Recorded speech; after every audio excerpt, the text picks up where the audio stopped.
Okay, I'm live. That is some intense ambient sound. I should probably turn it down a little bit. If I can figure out how to tap back in. There we go.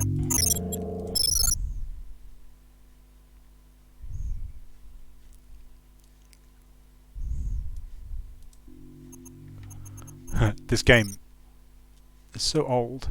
It has a left-right speaker test because that's a thing, and it has EAX.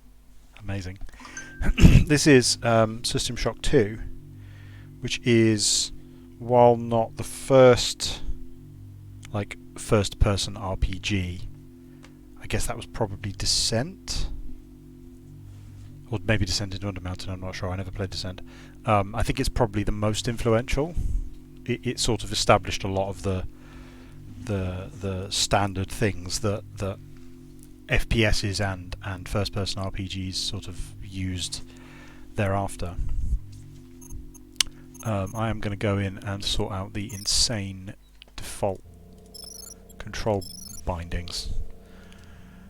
Let's have a look. This game is very old and it has insane bindings. Like, for example, run and walk are separate bindings for some reason, which is bonkers.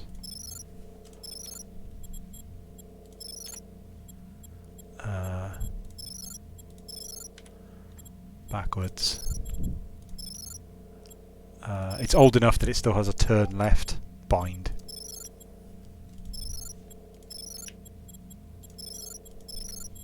And it still makes like it thinks you might want to be playing with the cursor keys. Look up, look down in case you're not playing with a mouse. Lean left is quite rare nowadays.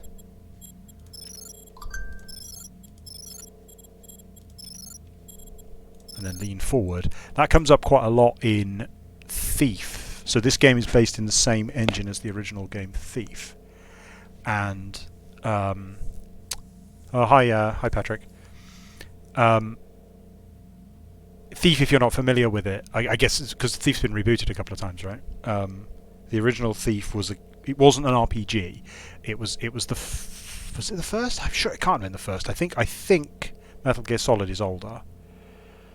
But it was the first person stealth game, as far as I know. It was a game entirely about stealth, and it was kind of revolutionary. It was also extraordinarily atmospheric. It probably doesn't hold up now, just because it looks so ugly.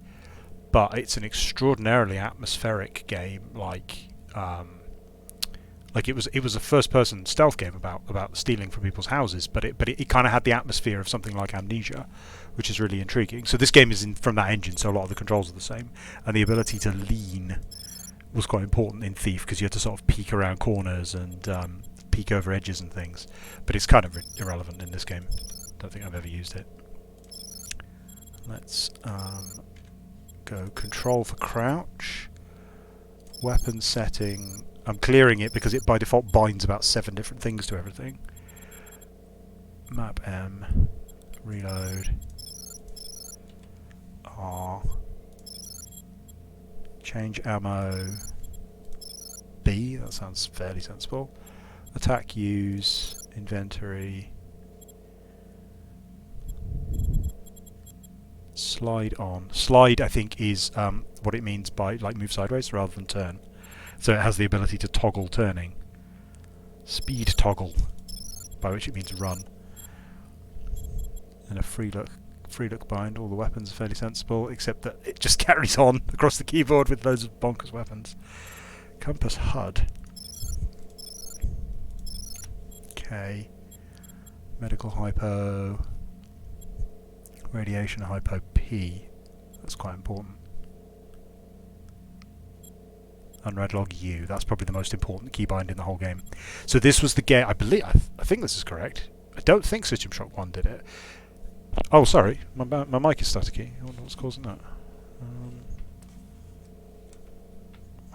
Is that any better? I unplug everything when I stream to try and make sure there's no other electrical equipment tied to the computer. But is that any better?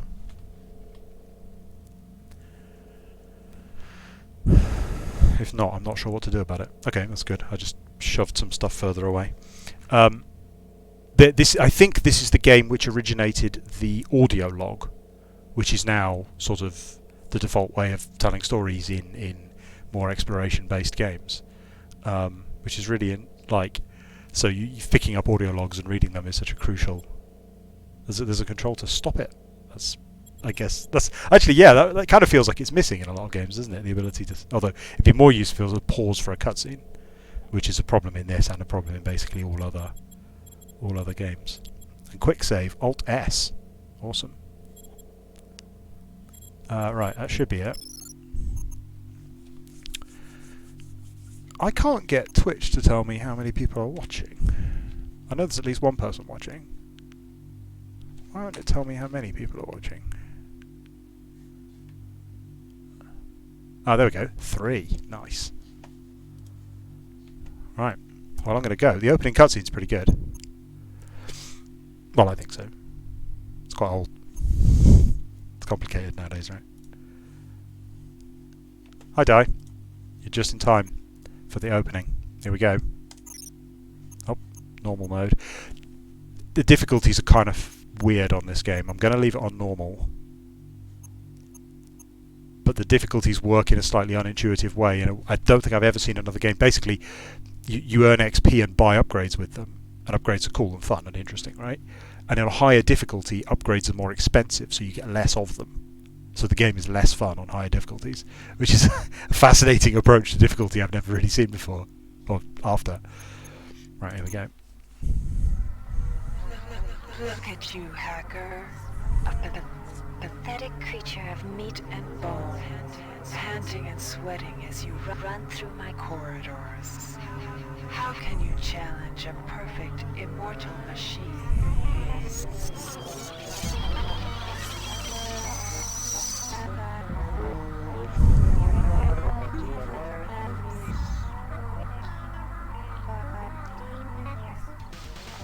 In 2072, a rogue artificial intelligence known as Shodan lost her mind. In her limitless imagination, Shodan saw herself as a goddess, destined to inherit the earth. That image was snuffed out by the hacker who created her.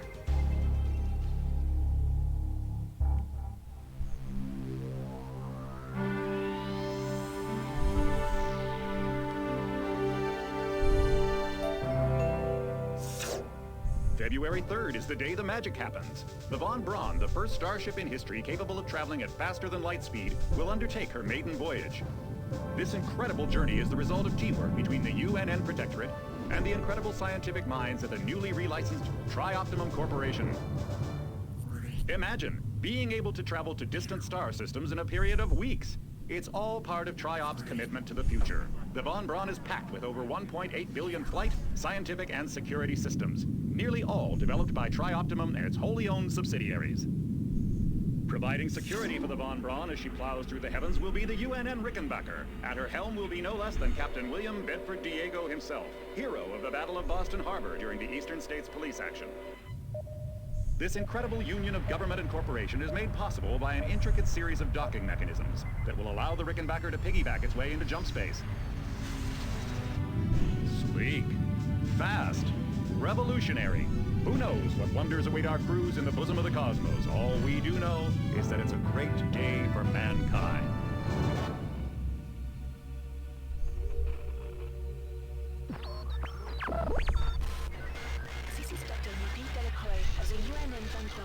We've been hijacked by an unknown force. Ship security has been compromised. Do not allow the ship... Repeat, do not allow the ship to leave under any circumstances. I don't know what we're up against here.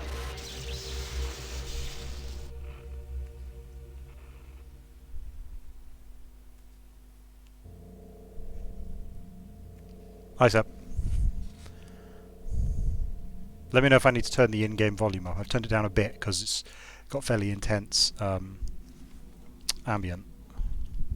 So this is System Shock 2. I guess the first thing I'd say about it is this is System Shock 2, and I've never played System Shock 1. Welcome to the Ramsey Center UNN recruitment facility. Please watch your step when leaving the train. The grav shafts at the end of the hall will take you to the street-level training and recruitment center. Please proceed to the grav shafts. This is my origin story 4 years ago. 4 years earlier. Dun dun. My character's origin story. So I've installed... Wait, sorry, I was talking about System Shock 2. I've installed texture mods. I haven't installed any gameplay affecting mods, as far as I know. There's like an unofficial patch, but the unofficial patch actually changes the gameplay quite a lot, because the game balance in this game isn't fantastic.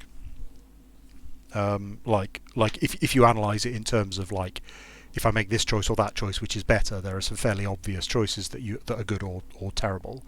And the unofficial patch changes all of that to make it like I've looked through it in some detail, and I'm assuming that the changes they've made will make the game better, but I don't think it will. Like if I'm looking at the game in a historical context, I don't think we really need those balance changes. The mods I have installed are texture mods, so I can actually read that text in the distance. The original textures are so low res that they're visibly like pixelated and unreadable. If I go look at this, like I can actually read the text on that screen, and I wouldn't be able to read the text in the original textures. So the texture mods are quite helpful. I think there are also some models, like those are actually the upgraded versions of the models, as sort of dopey and potatoey as they look. Those are fantastically better than the original ones, which you could see. Those weird-looking people shapes in the opening cutscene are what the original character models look like, and they were very strange. So this is System Shock 2. There was a System Shock 1. It's not. It's also an FPS RPG, but it controls sufficiently differently. It's kind of 2.5D like the original Doom was, and I just found it. I just couldn't play it. This game is still controllable enough that I think it's playable. So we're on Earth 4 years ago. Step into the grav shafts to proceed to the street level recruitment. You ready for an exciting integrated tutorial? We're outside on Earth. This is what games of the period look like. It's really interesting to see how, like, as long as you don't... I can't... So part of the reason I'm interested in other people seeing this is I don't know whether... I'm old. And for me, when I look at what I don't think it's unfair to say by modern standards are bad graphics. Like, I don't think that's being harsh, because, technology's come on so far. Fairly quickly, I start to forget about it. Like, on first glance, it's sort of ugly. And then fairly quickly, I sort of just filter in my brain, like, I understand the world it's trying to convey. And so I live in that world rather than Before you choose your career, you'll want to learn some basic abilities. First, you should go into the Basic Training Center. When you're done with basic training, proceed to the Advanced Training area. When is this game compared to Half-Life 1? I think it must be later. I think this is later than Half-Life 1. So we're not going to do Advanced Training, because Advanced Training is boring, but we have to do Basic Training because it's manual. It's mandatory. To pick up some basic skills you'll need to get by in the service, enter this Cyberlink booth. Inside, you'll learn the basic skills you'll need to get started. Welcome, trainee. While you're in our virtual training courses, we provide you with a simulated cyber interface. This training interface is identical to an actual military-grade cyber interface. Now, let's try it out. Move the mouse. See how it changes where you look? That means you're in shoot mode. Hit the tab key. This puts you in use mode, where you can use your mouse to interact with items in the world. Open your primary MFD, or multifunction display, by clicking on the MFD button near the bottom of the screen. MFD? This display shows your strengths in various areas. When you're ready to continue, press the tab key to go back to shoot mode. Try changing between modes until you get the hang of it. Follow the red path along the ground to the next training station. Oh, are they remaking it? Oh, that'll be interesting. I'm not sure whether it's good or not, to be honest. And right-click. This will automatically place that item into your inventory. To view your inventory, press the tab key. I'm going to go through this fairly quickly. Around your inventory by left-clicking and dragging them around. So it's got a pretty standard... Drag it from your inventory into the 3D view and release the mouse button. To use items like buttons in computers, center them in your view and click the right mouse button. All usable items will have brackets around them. Highlight the button on the pillar and right-click. This will activate the lift. Try it out. It's an invisible... It's a holographic If you can lift. still see your inventory display, the object before you is a med hypo. Pick it up and then press tab to go into use mode. Right-clicking on the med hypo will use it and restore some needed hit points. Your hit points are displayed by a bar in the lower left corner of your screen. Many objects in your inventory can be used by right-clicking on them. Another med hypo. I love this like Tron See world. the crate in front of you? To search it, center it on your screen and right-click. If you are in use mode, Some simply fermium. move the pointer to the crate and right-click. To take an item from that, one of the most important tools you have as a soldier is your PDA. This device stores audio logs, emails, and other useful information. Click on the disk icon near the bottom of your screen to bring up the PDA display. Currently, the contents of your PDA are empty. Now pick up the audio log in front of you. Empty PDA. This message is coming from the audio log you just picked up. You can use your PDA at any time to play any audio log or email you've received. In the field, the PDA is also used for keeping track of your current mission objectives and obtaining help information. I mean, you're making fun, but actually that is basically the most important thing in the game. Now it's time to learn about jumping and mantling. Because that's where To the lore jump, books come from. simply press the space bar. Some surfaces can be mantled onto by holding down the space bar. Mantling lets you pull yourself up to ledges and other high places in front of you. Give it a try. If you were watching Doom, I was talking about the sign of a good game is that it lets you mantle. Yeah, look at that. Amazing. Pirouetting like a beautiful gazelle. You've done well. Remember, A if gazelle you're that can unclear climb. on any aspect of what you've just learned, you can repeat the training as often as you wish. Whoa. So I mean, it's kind of tangential to the game itself, but there's an interesting demonstration there of an era when tutorials were much less elegantly integrated into the game. I mean, you can see they've made an effort to sort of give it a thematic justification, but it doesn't really hold together. Why am I being trained in how to pick up orange juice and use items for my inventory? It doesn't really fit. If you've completed basic training, you're ready for the advanced lessons provided here. Advanced training will familiarize you with the 3 key areas of military service: weapons training, technical training, and psionics training.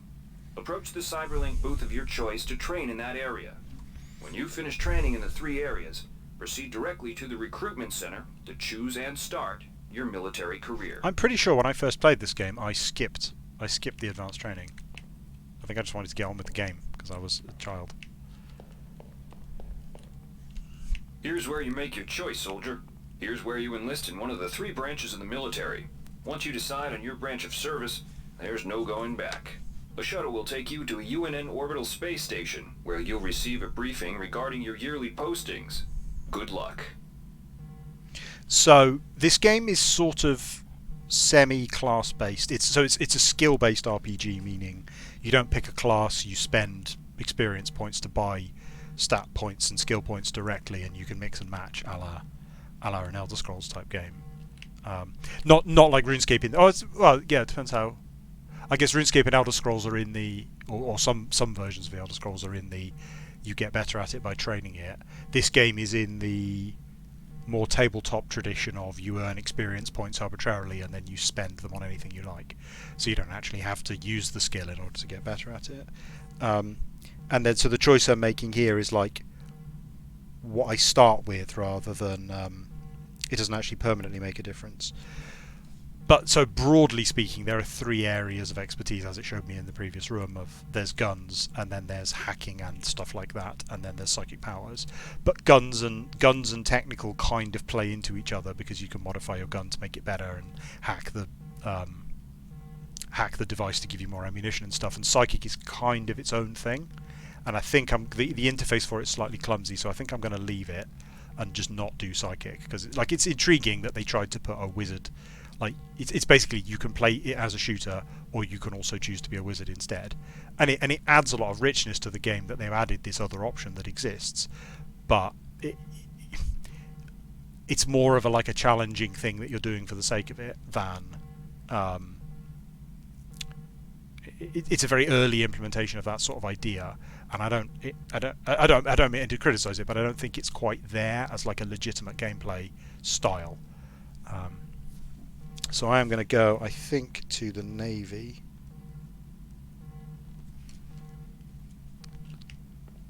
And get started on technical skills, because you don't really need weapon stuff early in the game.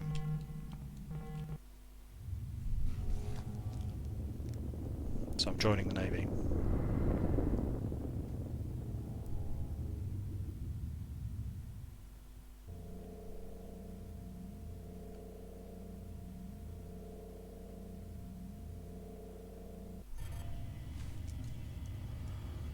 Okay, here I am. I'm in the Navy. Oh, look at these high-res textures. Look at that. Can read those words and everything. I fired it up yesterday to test it out without the texture mod to see whether... because I thought it might be interesting to play it without the texture mod. Abby, I'm a bit busy. You're supposed to stay in bed, aren't you? Why are you playing with an egg timer? Right, could you put that in the bathroom where it goes? Yeah, and I will tell Zoe to be quiet. Sorry, I'll be back in a second.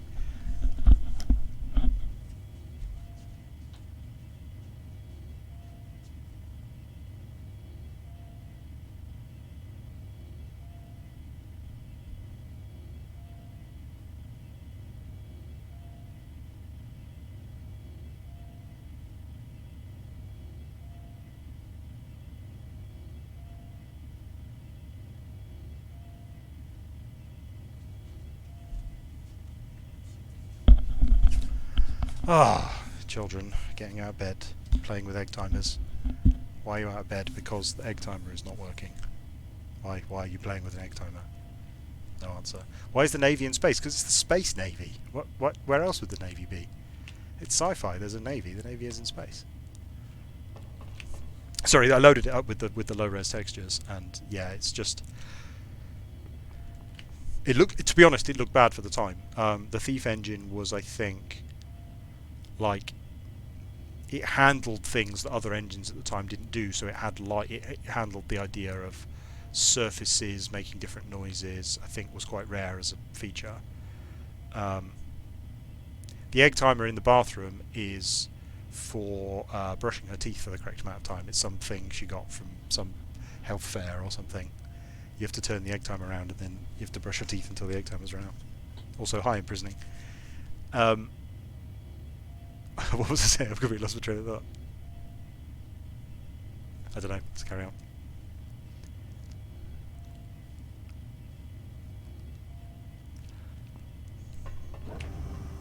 Year 1. Oh, Space Navy. Welcome aboard the space station Chesapeake Bay, sailor. It looks like you've picked up some standard weapon skills at Basic on Coronado Island. Now it's time for your tour of duty. Your tour will consist of 4 postings over 4 years. In this man's Navy, you're given a choice of 3 different postings a year. It's up to you to decide what kind of career you want to have, so choose wisely. Just approach a shuttle bay to receive a briefing on a posting.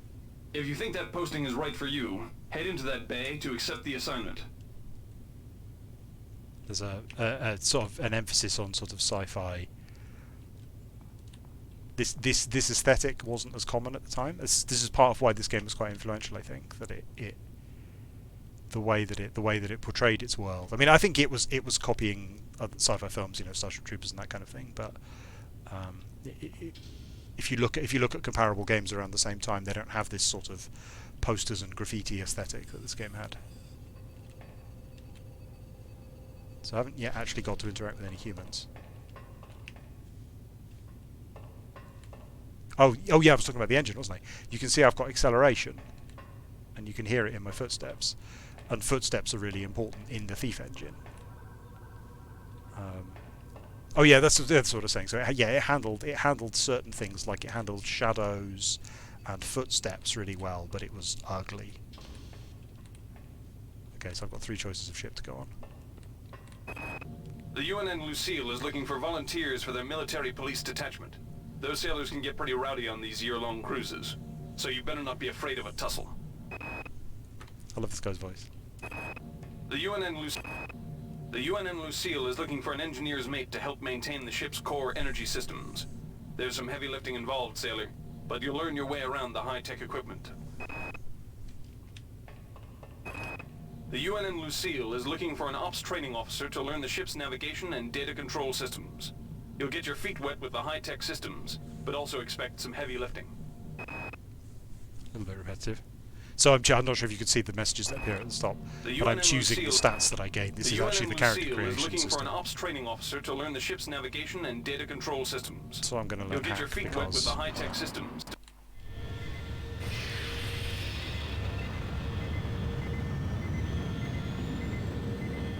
off I go on my naval career. Those cutscenes were low res. Those cutscenes are even lower res than the original game was. Your tour of duty aboard the UNN Lucille has concluded. You've spent a productive year. Captain Meyer was pleased with your work, especially with the initiative you showed in physical training.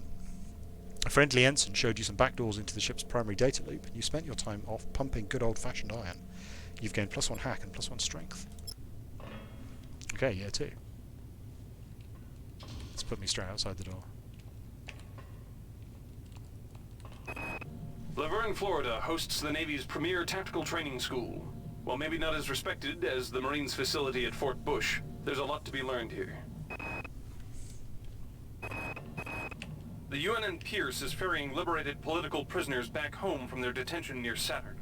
The Pierce has been assigned a detachment of Marines and needs sailors to load, administer, and maintain the arms on board the ship. The UNN Carfax is undertaking a mission to examine a newly discovered Class B comet approaching the outer solar system. You'll likely pick up some useful skills working with the high-tech navigation systems aboard this newly commissioned heavy cruiser. So the choice here is not obvious. Cyber Affinity is just like bonus to all tech stats. The UNN Pierce is ferrying liberated political prisoners back home from their detention near Saturn. This one's standard weapons. +2 standard weapons would allow me to use shotguns. And the reason I'm going to choose this one is because it's actually worth more total XP than the other options. There's a lot to be learned here. Which is very much sort of min-max metagaming, and not something you could possibly know first time through. It illustrates an interesting problem with this sort of character design where, assuming I want Cyber Affinity and standard weapons, which I do, eventually I want to buy both. I should buy the one that's worth more points. Your tour of duty at the Laverne Tactical Training School has concluded. A year of firing ranges, mock boarding parties and war games has done you good. You spent plenty of time with military-grade pistols, assault rifles and even auto shotguns. You've gained +2 standard weapons. That isn't actually a high enough standard weapon score to use an assault rifle. So I guess I was just pretending to use the assault rifles and bluffing. Maybe I'm just a really bad soldier. I've never seen that before. Is that the mod? I wonder if that's the mod. Like the graphics mod. Or if that's always doing that. What dance is that? Is that tragedy? I think it's tragedy, but I'm not sure. I'm not a dance expert. The Navy strongly encourages every sailor to undertake some amount of zero-G training. A year at the Yamamoto space station in Earth's orbit will more than suffice. Oh, the Macarena, right. Thank you. The Navy maintains a survival training school on the surface of Io, the third moon of Jupiter. Pros, there's no better way to improve stamina and survival skills. Cons, the 21.2% mortality rate. The Navy's Marie Curie Research Facility on Aquinas 4 is currently conducting research on a new strain of spaceborne virus that killed 220,000 citizens of New Atlanta. To lift the quarantine, we must determine how the virus pierced the city's micronanite shielding. I guess the thing that stands out to me thinking about it, I'm trying to sort of evaluate this game and think about, you know, does it hold up, I think is quite an interesting question. The Navy strongly encourages every sailor to undertake some amount of zero-G training. So I'm getting agility because movement speed is great. The interesting thing about, like, it's incredibly low, it's like understated so far, other than like 30 seconds of like a panicked and barely audible audio log early on. There's been no indication that there's anything wrong or any problems. There's no, you know, it hasn't made an effort to like suck me into the game in the first 5 seconds, which games now tend to do. I think this slow-paced intro, like if you compare it with say Skyrim, which is quite old now still, Skyrim has a similar sort of intro in terms of a slow-paced character creation, but it opens with the dragon and then does the character creation stuff. Although, I mean, Skyrim gets made fun of because of the boring cart ride that you have to go on first. It could open probably sooner than that. Your tour of duty at Yamamoto Station has concluded. You certainly weren't prepared for the events of this year. Captain Willits was never popular with his men, but you never expected half the crew to mutiny. The taut days spent regaining control of the ship with the captain lent you a grace and agility you never knew you were capable of. You've gained +2 agility.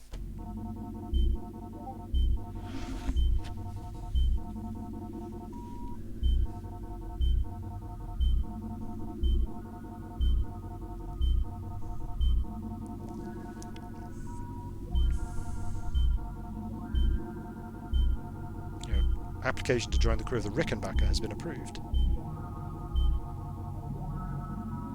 So for my 4th year, I'm going on the Rickenbacker, which is the military ship that's been assigned to escort the FTL ship. Shuttle A-138, you have clearance for landing on the Von Braun in Shuttle Bay 2. Welcome aboard, soldier. 5 months later, near Tau Ceti 5.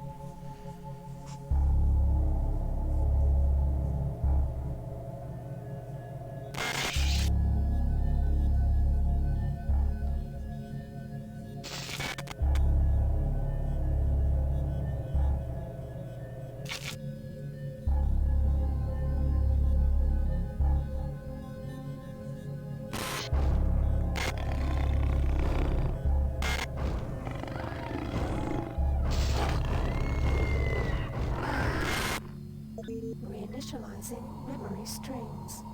Restoring patient memory. Restoring memory. Restoring memory.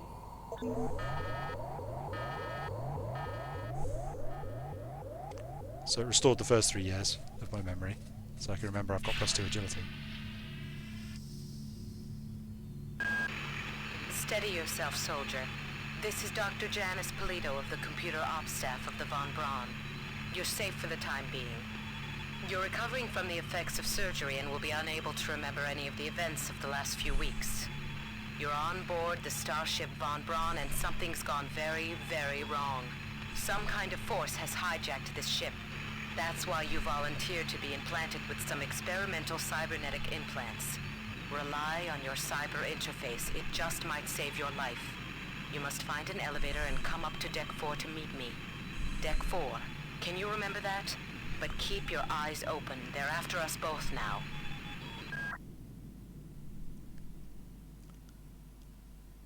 Yeah, that's what the graphics. That's what the default graphics look like. That guy's face is what all the people look like by default. They've got like 8 polygons or something, maybe 20. I don't know. But yeah, they were bad even for the Watch time. out. I'm getting strange readings from that radar dish outside the window. It's become unstable due to... Move! Take cover!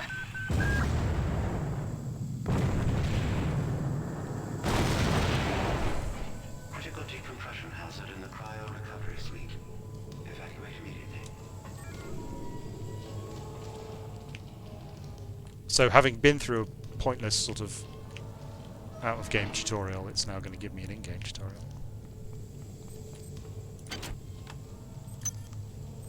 I found a wrench.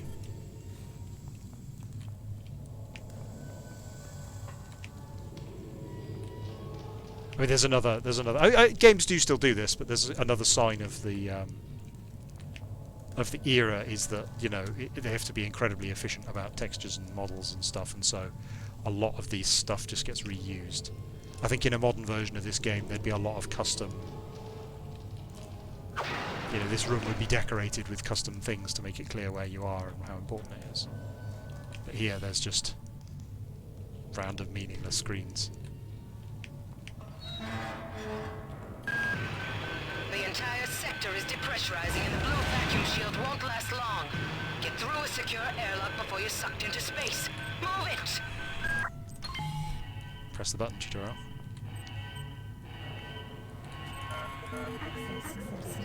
Access needed. There's even more tutorial. It's an interesting sort of like... So having picked up the keycard, I can get through.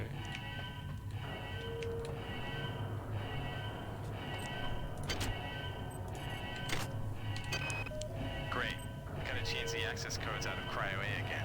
Like I've got nothing better to do. I think Grassy just likes to make work for me. I'll set the new code to 45100. That should be easy enough to remember. So this 45, so I can type these in using the numpad on my keyboard, which makes me very excited. It's the correct way to enter a code.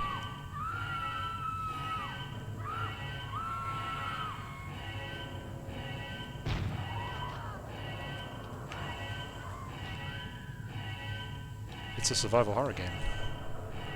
Now this intro, like, back when I was playing this back at university, we used to get people to try it out, and they found it very scary.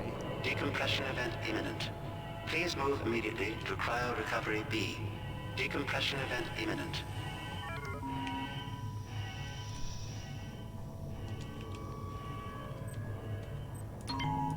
Airlock door inoperative. Auxiliary power override failure. This power cell is dead. There should be a recharger nearby. Just use it and it will recharge all the power-driven devices in your possession. After you've recharged the cell, plug it into the auxiliary power unit.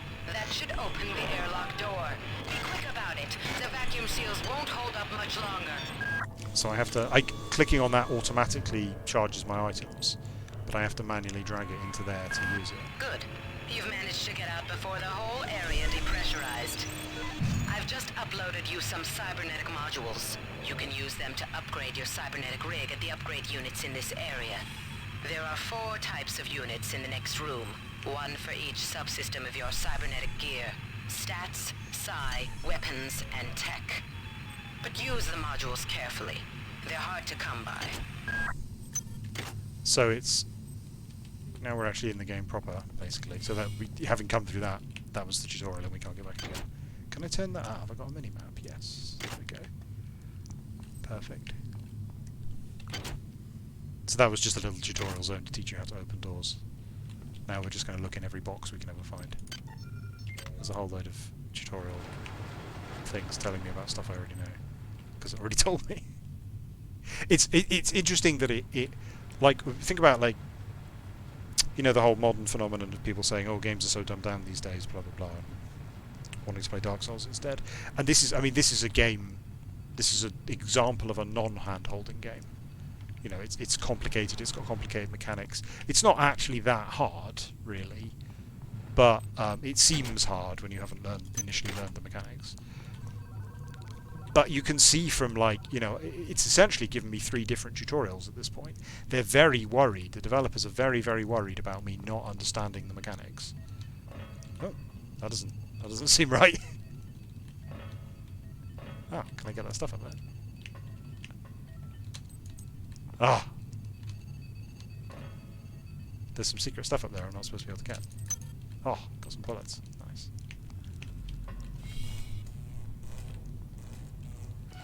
Glitching for speedruns. This guy's got some more cyber modules. So cyber modules are XP. They're a very thinly concealed XP. I have 8 because she sent me 4 and I've just picked up another 4. So I could increase my stats. It would cost me 3 to upgrade from 1 to 2, 8 to upgrade from 2 to 3, and so on and so forth. So if I look at my where do I find it here? If I look here, I have 5 stats. I have 5 tech skills, 4 combat skills, and then a bunch of psychic abilities. Which, like, these are tiers of spell basically, and I'm going to ignore it completely, I think. So I could, with my 8 modules, I could buff my strength or get a point of endurance. Or is that worth doing? Nah, it probably doesn't. I think I don't need to spend them right now because the early part of the game is quite straightforward. My default in games like this is always to save everything if possible. I think that's how a lot of people play, right? It fascinates me when I meet people who don't play that way. They just get stuff and they just use it or spend it, and I'm just baffled by it. Oh, that one's actually telling me about something I don't know, but it doesn't really tell me anything new. You can get software, it says. Do I have a software? Do I have a software tag here somewhere?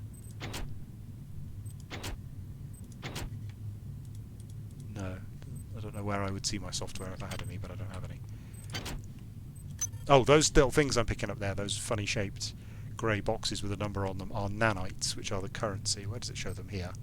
Nanites is like the money, the credit. I don't know why they're not called credits. Hey Doc, a security bot showed up with orders from you to place this grunt into the recovery freezer. I'm no cyber doc, but I know a plant job when I see one. I suppose you know they outlawed R-grade cyber goodies after that fiasco back on Citadel Station. But hey, I just work here, right? Okay, so the cybernetic implants I've been given are illegal. Okay, there's a locked door here. And I don't know the code, but I could try and hack it. I'm going to save to see if I can remember how hacking works. Yeah, the fact that you can close the audio logs and then wander off is really important. I mean, in practice, if you wander off too far, it might trigger. You know, Polito is going to call me up quite frequently to tell me new things, and if that happens while an audio log is playing, it'll interrupt the audio log and overwrite it. So, I don't think I've yet seen a game that handles that well.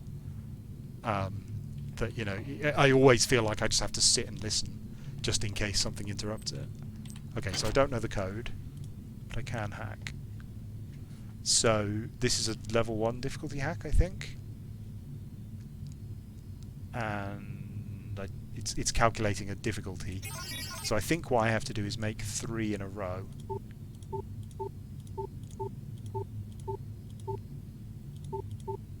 Right, I can't make 3 in a row. If I hit the red one, and I think if I fail it, it triggers an alarm. But there's nothing to stop me just cancelling out and trying again. It costs me 3 nanites each time.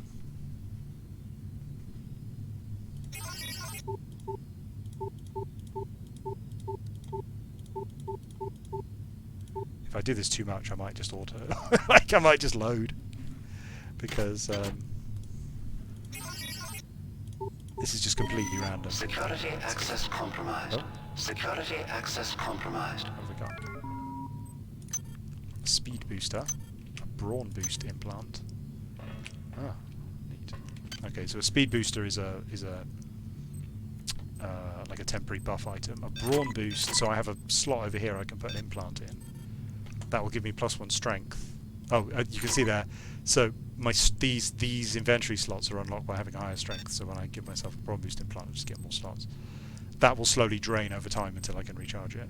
There was a battery. There was a recharger, but the recharger is on the other side of the locked door, so I can't use it.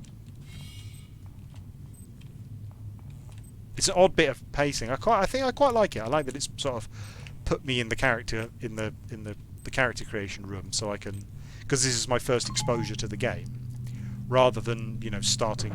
Well, sorry, there was a brief action sequence, although it wasn't very actiony, right? But then it's put me in a relatively calm environment where I can explore with. You know, given the time period, it's probably learning how to mouse look for the first time and learning how to search bodies for stuff and just generally get used to the way the game works. That is a PsyAmp, which is a device needed to use psychic abilities, which I should probably dump somewhere. It's telling me all about how psychic powers work. This is... oh. Can somebody let me out? I can't find my card. Please, let me out of here. Yeah, this game has ghosts. I think Thief had ghosts. I can't remember. That's what nanites look like in the world. It seems like an impractical way to store them, to be honest, but I guess it makes them easier to find.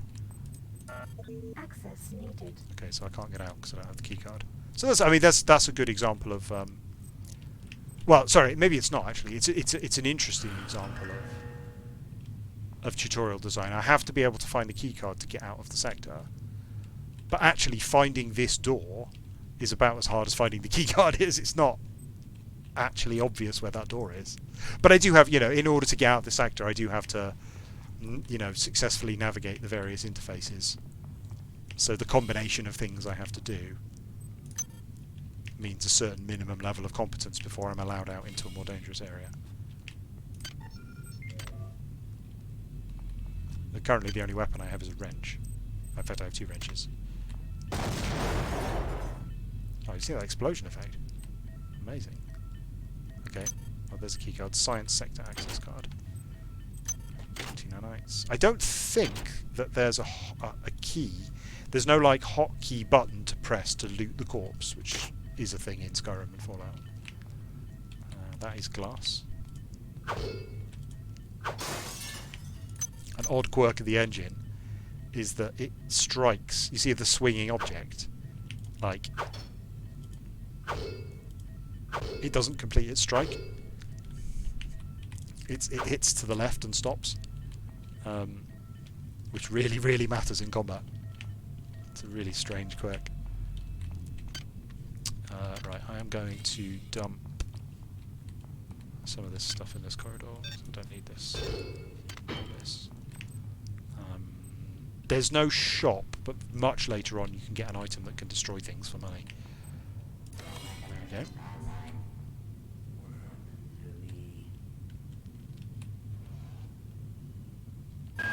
go. Well done. I'm uploading some more modules. Silence the discord.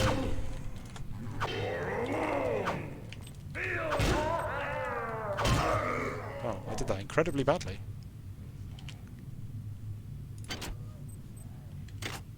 So these guys are actually quite dangerous if you're not very good at combat. Which I'm apparently not. I'm going to use a hypo spray.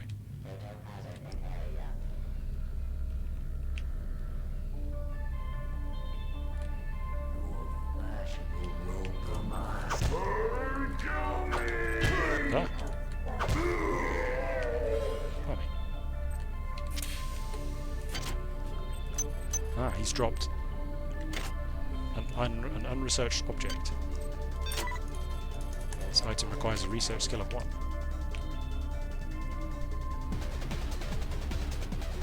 There's a comically awesome but terrible robot in there.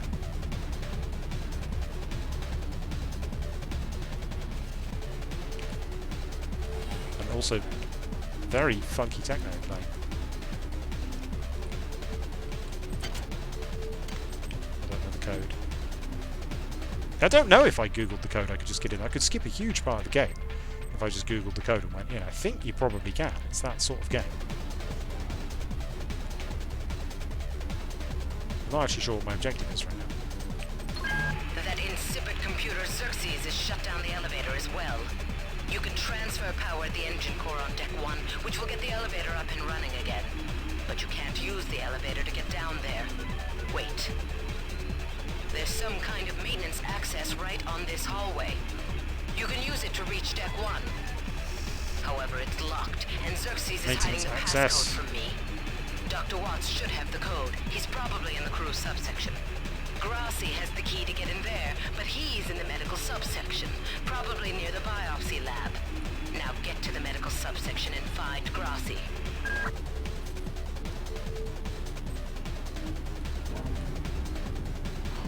You should always be scared of the evil computer. So there are security cameras. There's a security camera down there. Hi, Donnie Durango. I love System Shock 2. I'm playing it because I'm intrigued, or I'm streaming it because I'm intrigued to see whether other people think, like people who are young enough that they've only seen games that were based on it. I'm kind of intrigued to know whether it holds up. That instruction she just gave me is bewilderingly complicated, and I think the first 2 times I played this game made absolutely no sense to me.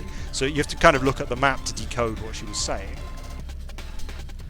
So we have to go, we're trying to get up the elevator. We can't get up the elevator because the power's off. The power is on deck 1. To get to deck 1 we need to go down the maintenance access. To get the code we need to get to... Who did she say?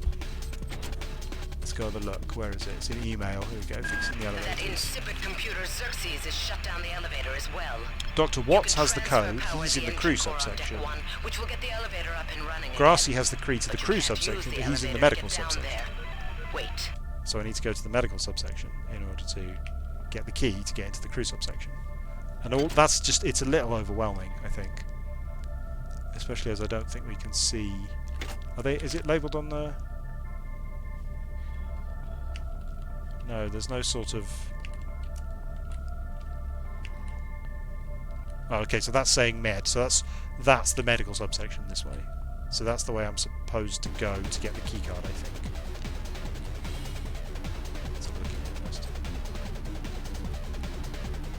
That's the height of horror of like 2000.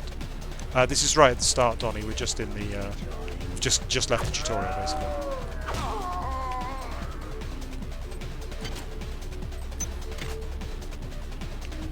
That's the third enemy I've fought so far. I got called up around 0430 to help unload the shuttle coming back from Tau Ceti. Kerenskin was there alone.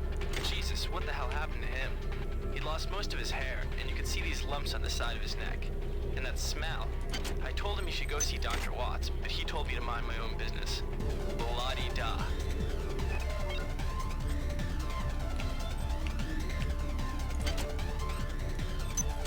So as I'm sure you've noticed by now, it's a survival horror game. And on most decks you'll find a quantum bioreconstruction device. Xerxes shut them all down, but I've discreetly put them back online. You'll need to interface with each machine locally to provide a quantum entanglement sample. Once you do that, the device will be able to rebuild your body essentially from scratch. It's not pleasant, but it's preferable to slow decomposition. so it's a respawn machine. It doesn't. The mechanic doesn't really work. It's better than Bioshock, because Bioshock's one trivialised the game because you didn't have to find them and they just respawned you for free, which kind of trivialised anything hard because you just constantly respawned over and over again. Yeah, it's a bit odd, isn't it? Oh, do you think there's anything up there? Can I climb up here? There's stuff hidden in various places. Yeah, so it's a survival horror game, and I don't think it's fairly early in that genre. I mean, Resident Evil is before this. Resident Evil 2 is before this. But a lot of the sort of crawling around, finding audio logs, looking at graffiti is what's that saying? That's telling me about security. Xerxes is the onboard security system.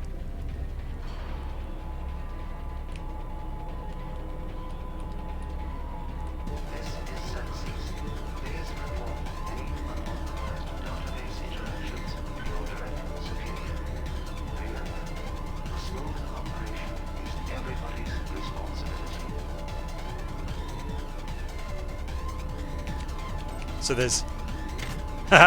there's two of my most hated tropes here. No, three actually. The first is, why do people in survival horror write weirdly poetic things on walls all the time? It's really weird. The second is, if you're gonna have weirdly poetic graffiti, please don't repeat it. So that's not the first time we're gonna see that graffiti. We're gonna see it again, and it's gonna be weird because it's so distinctive. Like, it's very strange that someone would write the exact same message in the exact same way in multiple places. And the third is, Citadel is a reference to System Shock 1, so it's just a kind of like Half-Life 2. It's like a really naff reference to the first game. It's just a really fucking weird thing to write. Who would write that? But I'm guessing it's telling me that computers are evil, because the premise of System Shock 1 was that the computer went evil and had to be destroyed because it was trying to kill everybody. Oh, it's actually, speaking of which, I'm going to go this way. Try and demonstrate a mechanic. I might say first. So I know roughly, I certainly don't know encyclopedically, but I know roughly what I need to do. It's kind of confusing. But so this is the way to medical, but if I wander out here, there's a security camera there. Taken out access to this bulkhead. It's the only way to get to the medical subsection. Pick up the battery from the floor and find a recharger. The one you used before is in hard vacuum now, I'm afraid, but there should be another one on this deck. Once you get the battery recharged, place it in the auxiliary override. So if that camera sees me, it'll turn the alarm on. Do I want to turn the alarm on? No, I'll do it accidentally, don't you see? Oh god, right, yep, there we go. So to turn the alarm back off again, you have to find a security station, and then just press the button, which is strangely easy. But so if I want to get past there, I'm going to have to deal with that camera.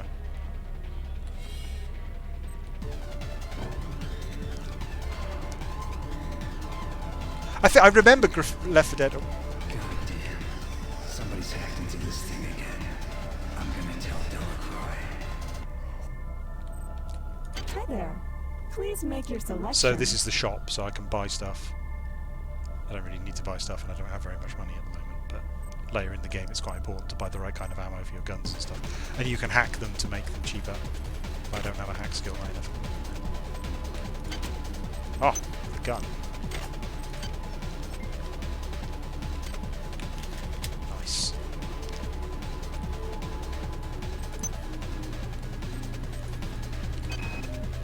I've been unable to get in touch with Delacroix. This place is falling apart. Members of my team keep disappearing. The leaks in the venting shaft shorted out the primary access channel, and that means we'll all be on auxiliary power until we can get it back up. That means all the lifts are out. Marie, where the hell are you? I don't think I actually went in here. Okay, that needs hack 2. So it's, functionally speaking, it's a treasure chest. This is the security station.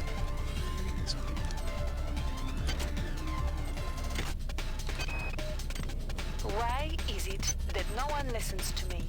The security protocols on the Xerxes system are clearly immature. Some idiot hacked into the primary data loop last night and made Xerxes sing Elvis Presley songs for 3 hours. I finally had to pull the voice subsystem offline. What would happen if someone with a real agenda got into him?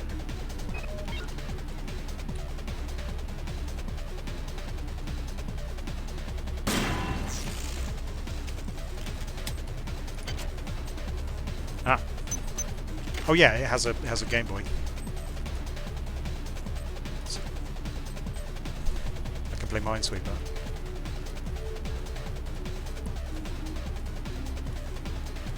Oh, got the corn.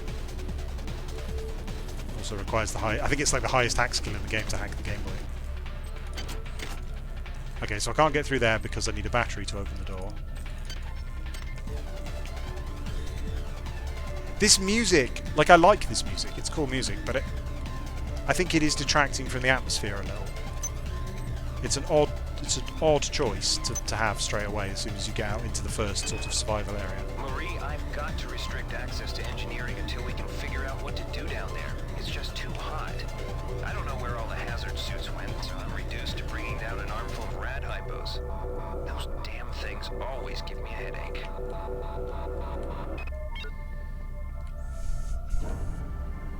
Okay, so if I look at the map, so I need to go through into Med. I could go through here into R&D, or I could go down that way. Yeah, I think Left 4 Dead's graffiti was all unique, wasn't it? I think was it like in the safe room there was a board of writing and graffiti. Okay, so I need. The crew is where I'm supposed to be going to get. So this is all the stuff that, like, having played this game like 5 times, I can now remember the order of events and how they happen. But it works okay. I mean, it's bewildering, but it's okay because you just run around. I mean, this level's not very large, right? You just run around it, interacting with everything that exists. Xerxes has control of the ship's security system. Avoid or destroy any security cameras you see. You can hack security computers to power down the cameras too, if you're good enough. But don't botch the job, or you'll set off the alarm yourself. Your corpse is useless to me. So, I mean, an interesting early flaw of these mechanics, I think a lot of games have repeated, and there's not really any reason to engage with the stealth mechanics. I could try to sneak past the cameras and hack them and stuff like that, or I could just shoot them with a single bullet from my gun. And it doesn't... You know, it's an interesting... Whoa, and there's a turret there. Power drained. Oh, so that was my strength boost running out. Okay, so I'm now pinned down here by that turret. I'm going to try and get out, I think. Oof. Okay, so the turret, so I could try and have a firefight with the turret, but as you can see it's incredibly dangerous. The safest way to get past it is probably... Where do I need to go? If I go out here. If I can find a security terminal, yeah, there's one. They're marked on the map, I think. Yeah, they're little S's on the map. If I hack the security... Oh, it costs 10 to hack the security. It's quite a lot.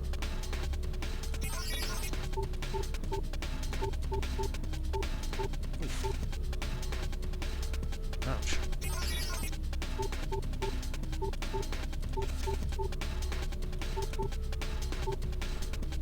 Okay, so I could risk the red one.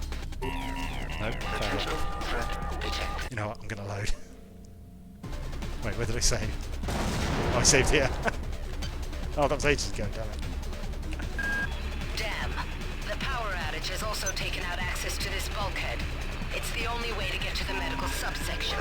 Pick up the battery from the floor and find a recharge. Should have saved that. What you used before isn't hard you know, I'm afraid. But there should be another one on this deck. Once you get the battery recharged, okay, place it in the auxiliary override. Why is it that no one listens to me? The security protocols on the Xerxes system are clearly immature. Some idiot hacked into the primary data loop last night and made Xerxes sing Elvis Presley songs for 3 hours. I finally had to pull the voice subsystem offline. What would happen if someone with a real agenda got into it? I never realised how much I wanted to hear French women say the word Please make immature. your selection.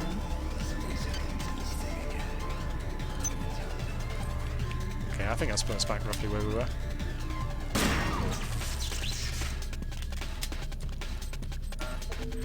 Okay, so the turret down there is a real problem. Xerxes has control of the ship's security system. Oh, there are some armor-piercing Avoid or bullets up destroy there. any security cameras you see.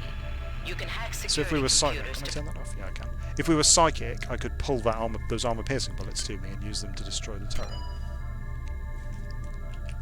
As it is, I'm not actually sure what my best bet is.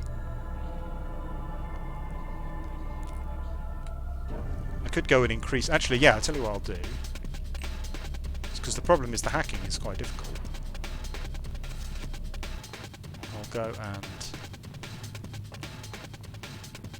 I don't think leveling up my hacks... So hack primarily, I believe, gives you... Like, it meets prerequisites. So, you know, I would need to level my hack to 2 to open certain things. But if I increase my cyber affinity, I think that reduces the difficulty. So that should make hacking a lot easier. Do I want to do it twice? I think so. I'm not 100% sure. Yeah, let's do it. It's fine. There'll probably be some prerequisite I don't mean now. But if I'm not going to save scum my way past all these hacks, then it'll be quite tedious otherwise. Okay.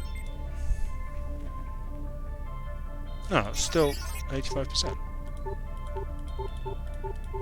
Why am I failing so much? I don't understand. Oh, I see. Final 60%. Right, hang on. Oh. So basically, each button has a 60% chance to succeed. This is not the greatest hacking minigame of all time by any means.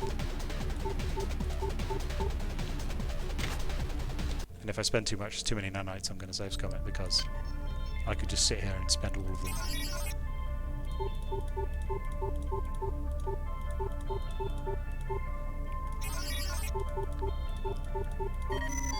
Security system offline.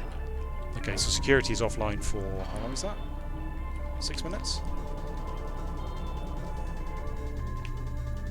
So with security offline, I can now run up down here.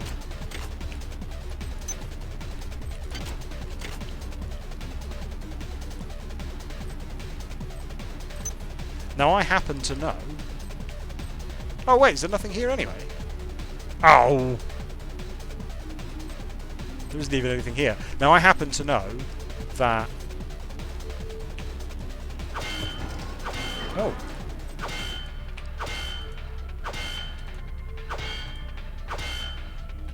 I was going to say I happen to know, but apparently I don't know. That's how to save ammunition when killing turrets. Didn't even drop any ammo. Can I get through here? Well, that was pointless. Right. Apparently I know nothing about this game. Okay, there's no way I can get that. I don't think it's worth being psychic just for the sake of trying to grab a bit more ammo. Although there is an option there.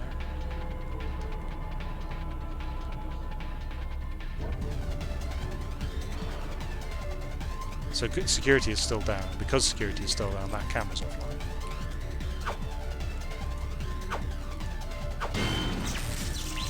I could hack it. I don't think there's any reason to.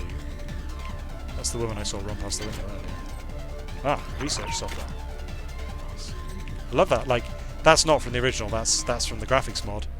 I love that scared face. It's great.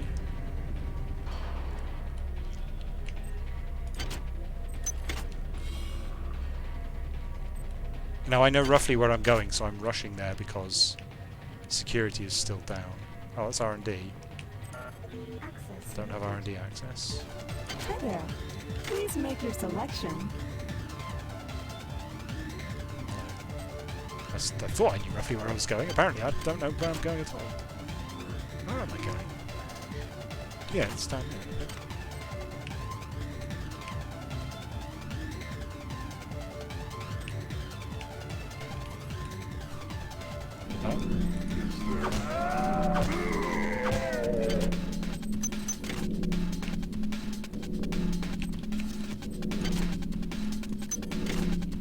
Ah, there's some foreshadowing there. Someone I'm trying to find. Another hack 2 crate. Alright, where am I going then if it's not there?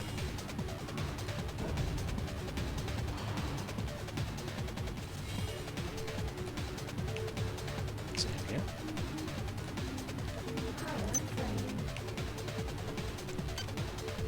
Oh, that was the thing. Oh, cool. Silence the Discord. Silence Discord. God, I'm taking so much damage.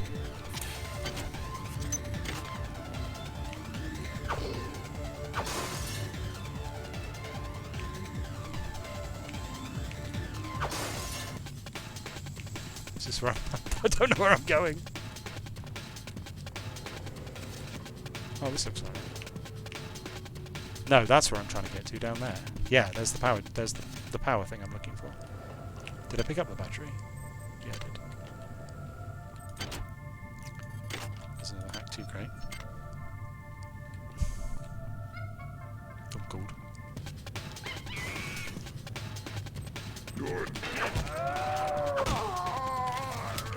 You may have heard a monkey.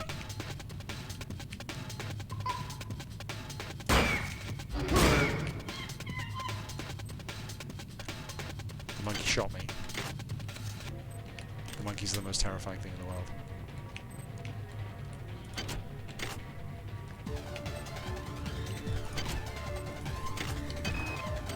Ever since we reached Tau Ceti, the lab monkeys have been acting strangely.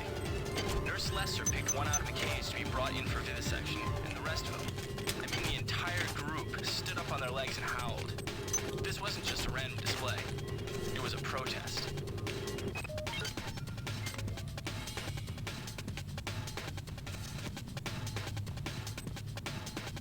I'm so confused by where I'm supposed to be going.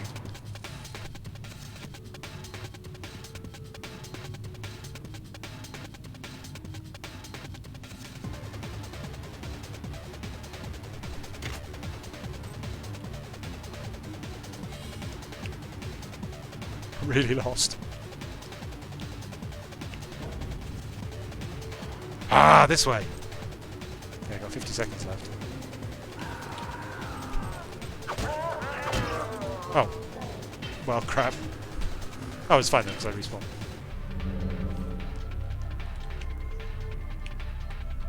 Really need to get into the habit of saving a bit more.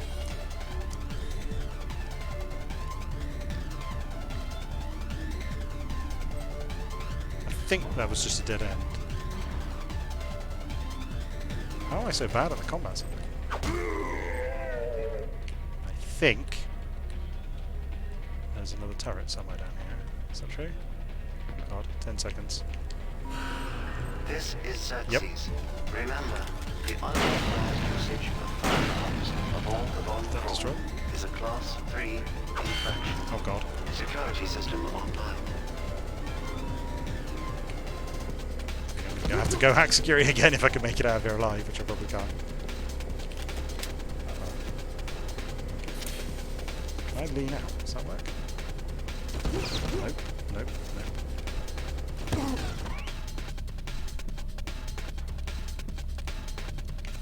Well, completely failed that. Oh god.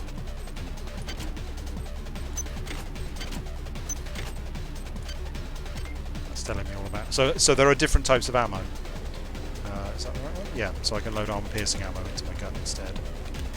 I can also just drag and drop in this. This is something that this game handles these things really elegantly. Like, I mean, it's quite straightforward, right? I can take the bullets out of my gun. I can put them back in my gun again, and it goes through a forced reload animation when I do that. So I can't. In some games, I can open my inventory and cheat at reloading.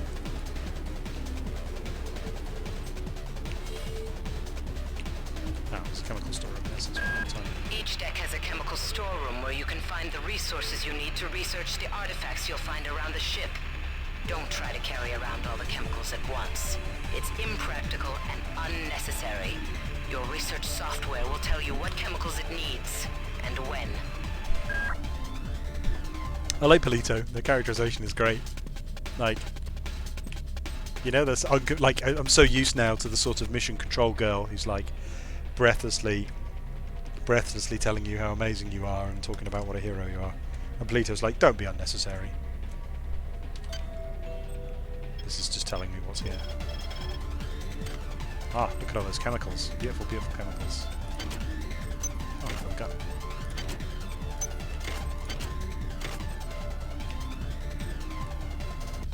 So the chemicals are used later on.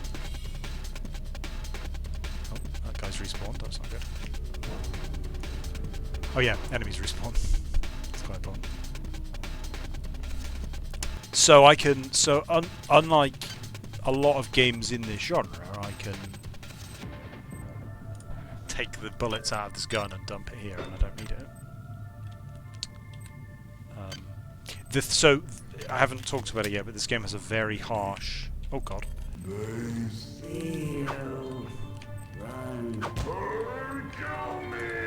So these guys have really interesting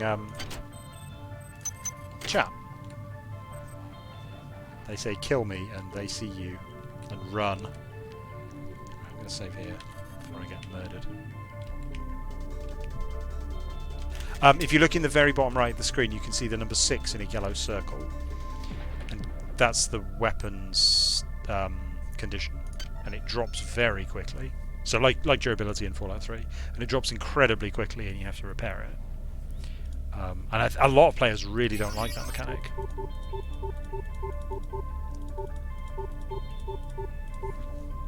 I'm gonna... Load is so quick, I'm just gonna load. Because this is so expensive, the nanites. So you can repair your gun, you can find a new gun. And it really adds to the... I think one of the reasons players don't like it is because of how implausibly unrealistic it is.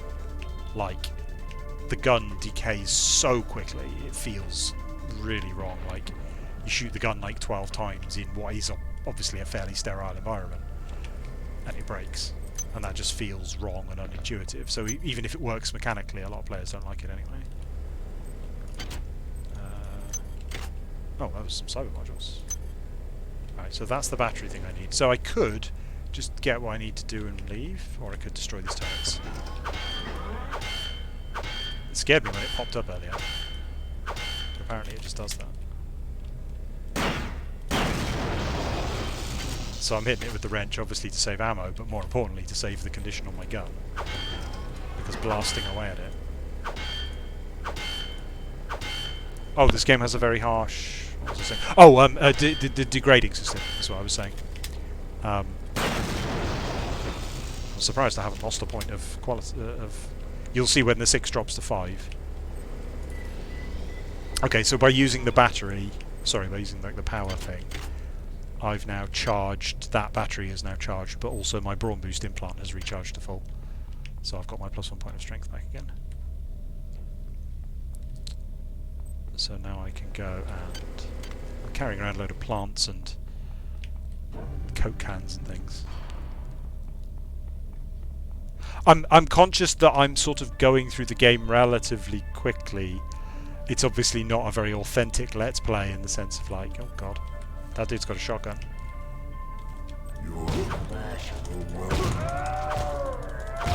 Oh, sod. Can't afford to keep hemorrhaging nanites like this. Oh no! Oh no, I didn't. Idiot.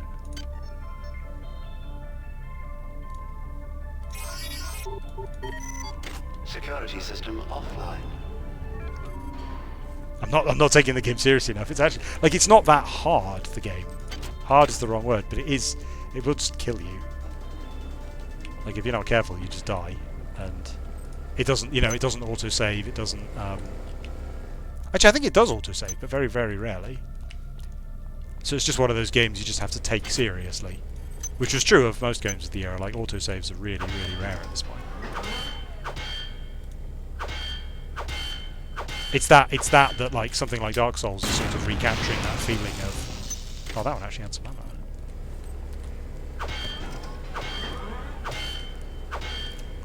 I think one of the things that Dark Souls really does that was much less rare when this game was made was that sense that you just have to pay attention all the time. Like you can't let your guard up. You shouldn't be relaxing and just mucking around and just playing for 20 minutes without saving, because you might just instantly die. And obviously that's a very good reason to just quit the game. So game developers don't like doing that, and so they put in, you know, autosaves and infinite health and respawning health and all sorts of mechanics to try to discourage you from having that quit.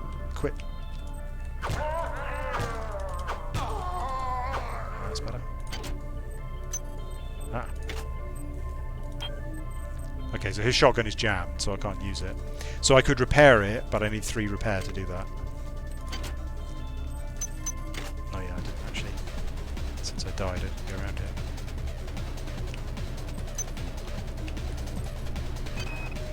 Marie, I've got to restrict access to engineering until we can figure out what to do down there. Okay, but this is just too hot. Okay, so I need to put the battery in there manually. That's another really interesting bit of oh, my mouse is playing. Okay. Good work. Here are some more cyber modules. Spend them wisely. They're not easy to locate. I'm gonna go dump this shotgun back over here, perhaps. Oh, hi, Di. You missed Polito sassing me. She told me to stop being so inefficient and unnecessary. Oh, I'm gonna have to sort my mouse out. I also don't need these.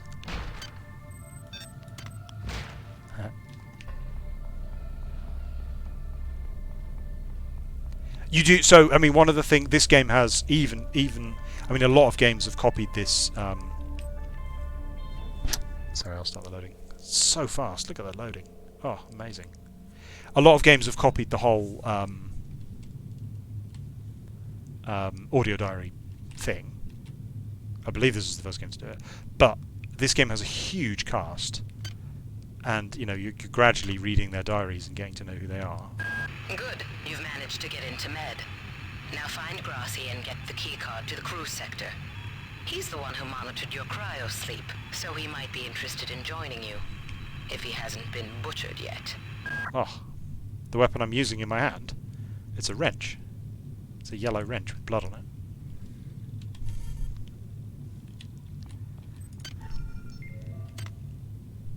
Okay, so I can look at some... Okay, so I can't get into the crew sector. There was another way into crew from... Where was it before? Science. Okay, so this is medical, that's science. That's crew. Nope.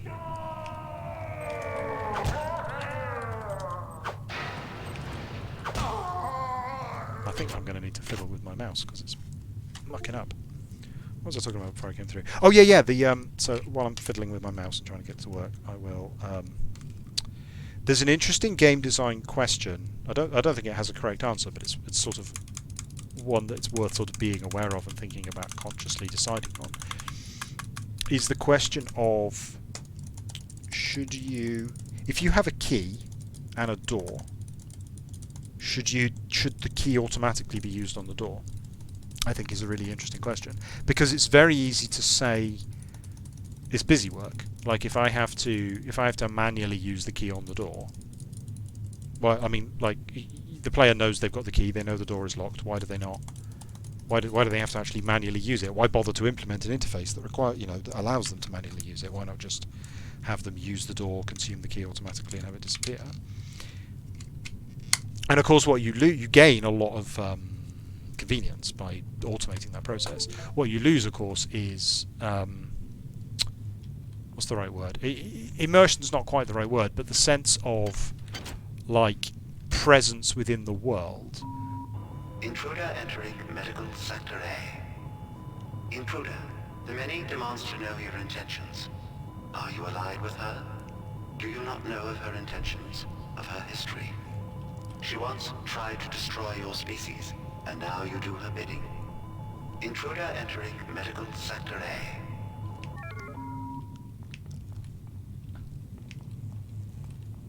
That's the. I guess that's 2001. Is that the 2001 trope? Like the spooky robot voice. There's a bunch of stuff down there. And I heard a monkey.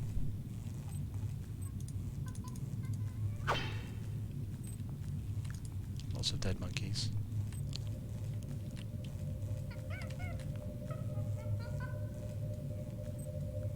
Sounds like there's a monkey in there, doesn't it?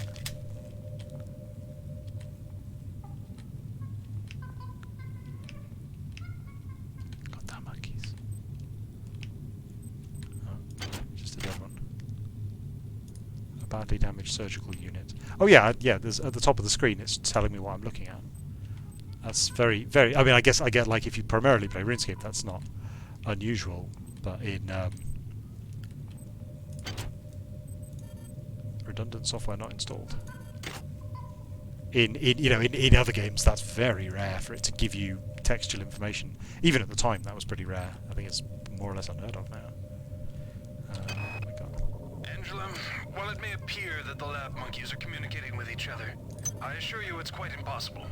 You claim that one monkey signed the passcode for a supply closet to another, and the latter proceeded to open it. As I'm sure you know, there have literally been tens of thousands of studies of primate intelligence, and there's no evidence of behavior even remotely that sophisticated. So either you've single-handedly trumped the entire field of animal behaviorists, or you're badly in need of a vacation. Early mansplaining. Love it.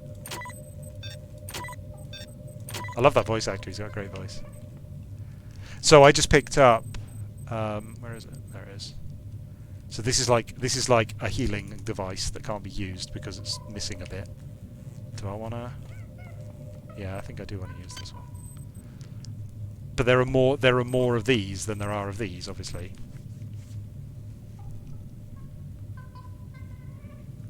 Oh, have fun, Ty.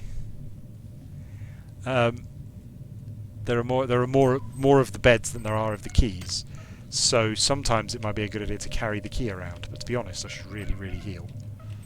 I should probably get some more endurance as well, actually, because I am dying quite a lot. Aren't I? Okay, so I can now heal to full for 5 nanites, which is an incredibly good deal.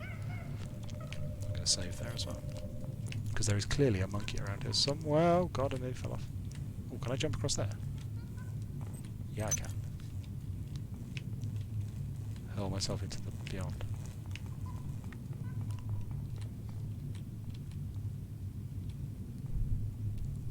Yeah, it is quite like Deus Ex. So is it some of the people?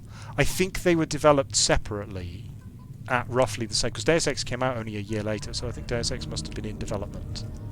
Oh God, there's a turret. Is there a security? I think Deus Ex came out about a year later, but so they must have been in development roughly around the same time.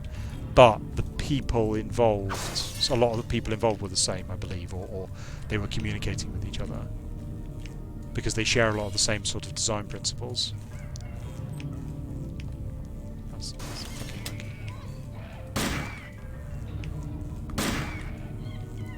I'm being very careful around the monkeys because they're really dangerous. Those are like, I guess because I've played the game a lot, I know you know, what weapon to use on what enemy and so on. So, but early on when you're running around with a wrench and you've fired all your bullets pointlessly into zombies and don't have any bullets left.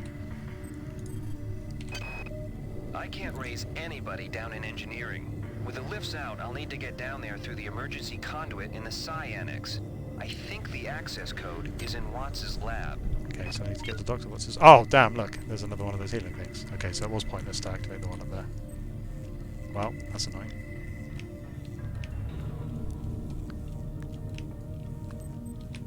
Well. I'm not a fan of that personally, like that sort of... It almost feels failable. I feel like I failed an optimization test and I can't go back. Well, I could load, but I don't want to.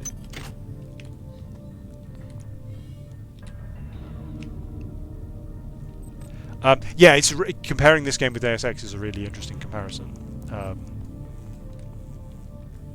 because they're doing very similar things but in a slightly different way. This is much more of a pure RPG exploration experience, whereas Deus Ex is much more of a sort of hybrid story quest game. You know, you meet people in bars and you go and do missions for them, and it's you primarily control through a first person. Tutorial things I don't need. Oh, there's another one of those as well. Alright, there's plenty of these around. I guess I really should have carried that key with me. You know, the interactions are very similar. You know, it's about hacking. It's about sort of slightly crude You might witness guns. some strange phenomena. Your R-grade cyber rig has an experimental perception enhancement that can theoretically detect residual psychic emanations. These emanations traditionally come from the recently dead. Literature might call them ghosts. I call them self-hypnotic defects in the R-grade unit. Don't let it distract you from the job at hand. Not welcome you.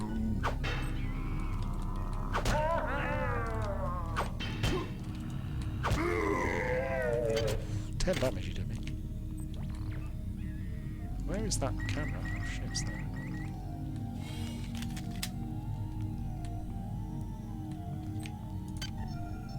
Radiation.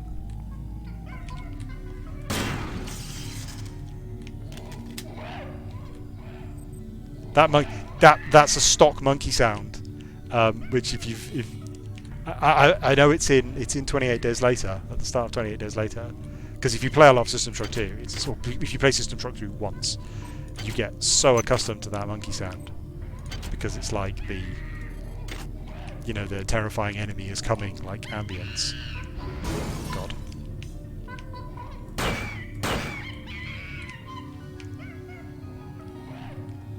But then, because it's a stock sound, it gets used a lot in a lot of different things. And, oh, monkey brain. Yeah.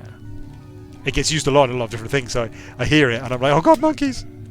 And I'm assuming most people who played System Shock 2 have the same reaction to hearing that sound.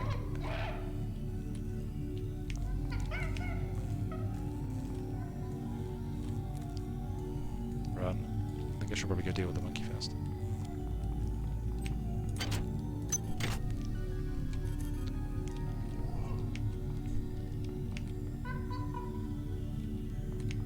Oh, now this room is radioactive. It's the class. So that's, I mean, that was a brilliant thing that Half-Life did. That I think basically all games. I think it was Half-Life that did it first. I could be mistaken. Just like playing a Geiger counter sound to indicate radiation nearby is a really good example of like sound design, like environmental sound design. Like, I don't have a Geiger counter out. I'm not carrying a Geiger counter. I mean, I guess maybe my suit has one, but clearly the Geiger counter sound is coming from the environment. Like, it's got positional audio, but it communicates so clearly and effectively what's happening. This is a radioactive area, you should not go into it. Maybe I'll come back there when I've got some stuff. Where'd everybody go? This is some kind of joke. Hello?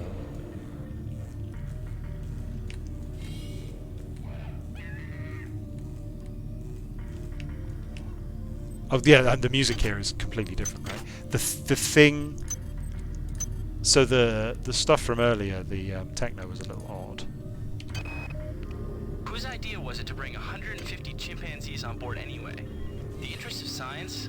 What about the interest of hygiene? Does anybody have any idea how much crap 150 lab monkeys make in a day? The poor chimps. They come on board for the most historic mission of all time, and they end up being chopped into little pieces in the name of progress. God.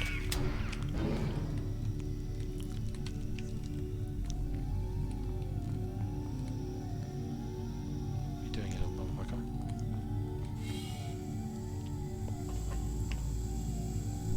That's another... I really need like a radiation suit. I think there is one.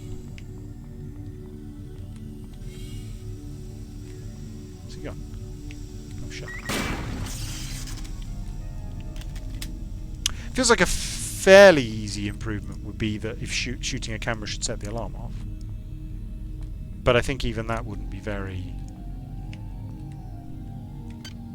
That wouldn't make hacking cameras, because you just shoot them and then turn the security off, right? I don't know how to straightforwardly fix that. What is a drop of rain compared to the storm? What is a thought Compared to a mind? Our unity is full of wonder. full of wonder, which your tiny individualism cannot even conceive? Who said that?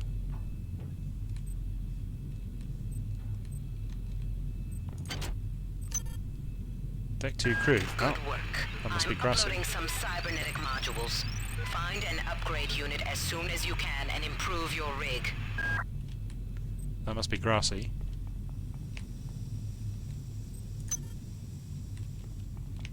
Who she thought might come and join me. I guess she was wrong. Patient Watson died at 0240 of non-specific causes.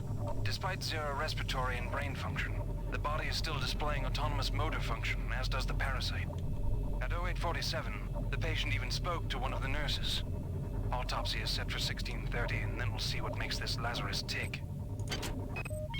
That's such great phrasing. The patient spoke to the nurses. Autopsy scheduled.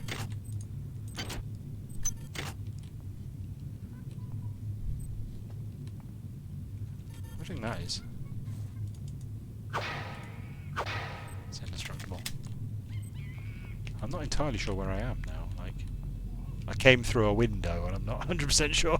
This doesn't seem entirely practical, this lab. Oh, hello. Oh, God.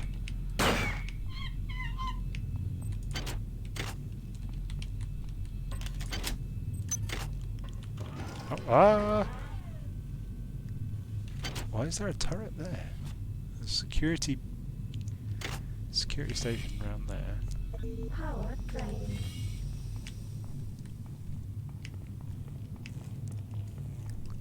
I mean, the level design is interesting. It's a weird compromise of sort of functional design and insane labyrinthine design. Like, this layout of corridors makes no sense, but at the same time, you know, the levels are laid out relatively logically around the ship. Oh, I have that. So I have the key I need to carry on. This is Xerxes. Why do you persist in your loneliness? Is there an asylum? Oh, God. Run. Christ.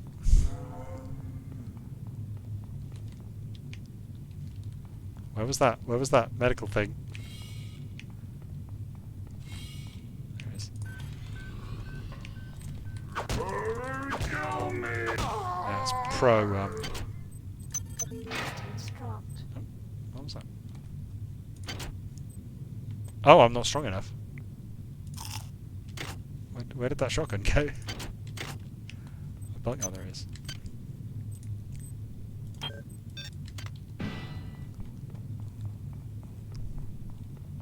Yeah, I probably should go and level up, actually. I mean, that's an interesting design point as well, actually. That the game is sufficiently difficult / hard work that spending XP is a good idea. rather than just saving everything, because it's less hard work if you do. Ooh. Some armour, 20% defence. And some more redundant software. Can I see my software? Oh yeah, here we go. Okay, so it's showing, so I can have software. This is just like miscellaneous bonuses, I think. So I don't have hack software, but I do have 1 point of research software, and I've now found like 3 copies of that same research software for some reason. Okay, so there's a turret on the other side of that. I don't think there's any point going down there, so I'll just ignore it.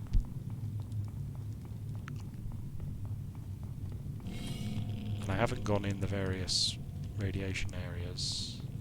I can come back to those another time. Maybe, if I remember.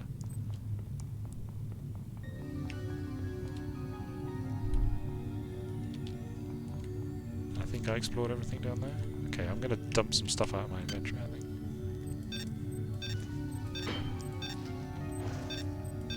Don't need all this crap. The food is technically useful, sort of. The alcohol isn't.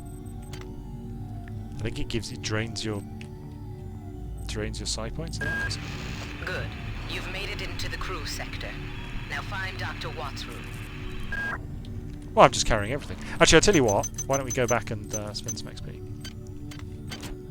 That's a good idea. Since the load, like, I wouldn't normally bother, but I love how fast these levels load. Makes me happy. What? Wait, what? I destroyed that camera, didn't I? Didn't I destroy that camera?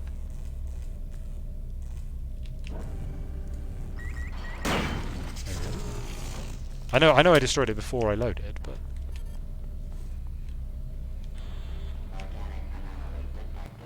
Okay, let's dump up. This is my corridor of crap.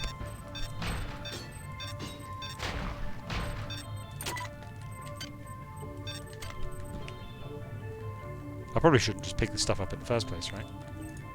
Nah, you should see me playing Elder Scrolls games. Horrible. Right, how many sub modules do I have? 14. That's quite a lot now. Okay, I should probably buy a point of endurance because that'll give me more hit points. And I could buy... Okay, there's no reason to worry about any weapon skills just yet. I could buy something else. I could buy +1 hack, which would allow me to hack open those difficulty 2 hack boxes. That's probably a good idea, because otherwise I'd have to go around and find them all again. Let's do that. So the 2 things I specifically haven't bought yet, well, sorry, not strategically, but just notably, are I don't have the modify skill, so I can't modify my weapons, and I don't have the repair skill, so I can't repair them.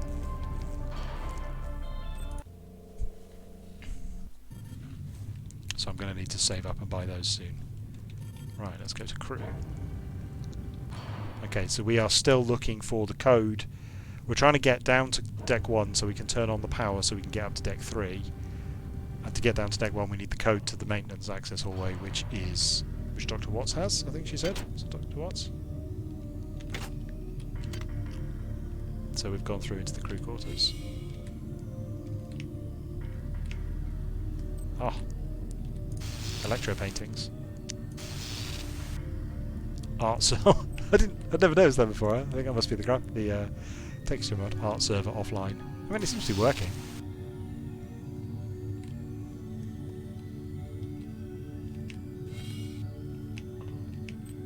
I love this music.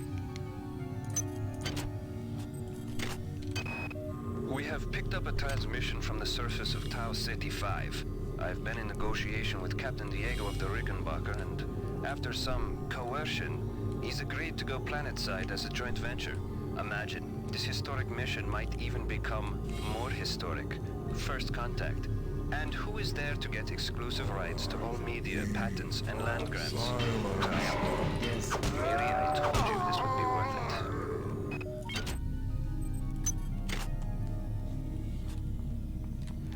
There's an interesting like tropey thing there of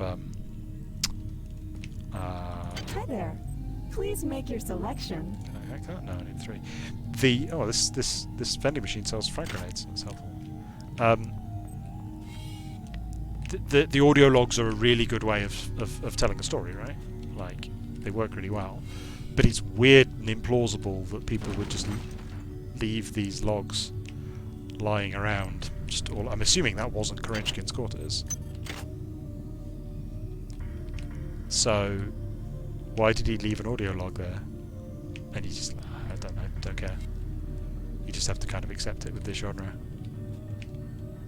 Because the requirements of storytelling conflict very harshly with the requirements of logic, because it's important for the story to be gradually unveiled over time, and for you to gradually build up knowledge of who the characters are, and so on and so forth, and that just doesn't work with a realistic take on placement. Right, where am I? This is a security station.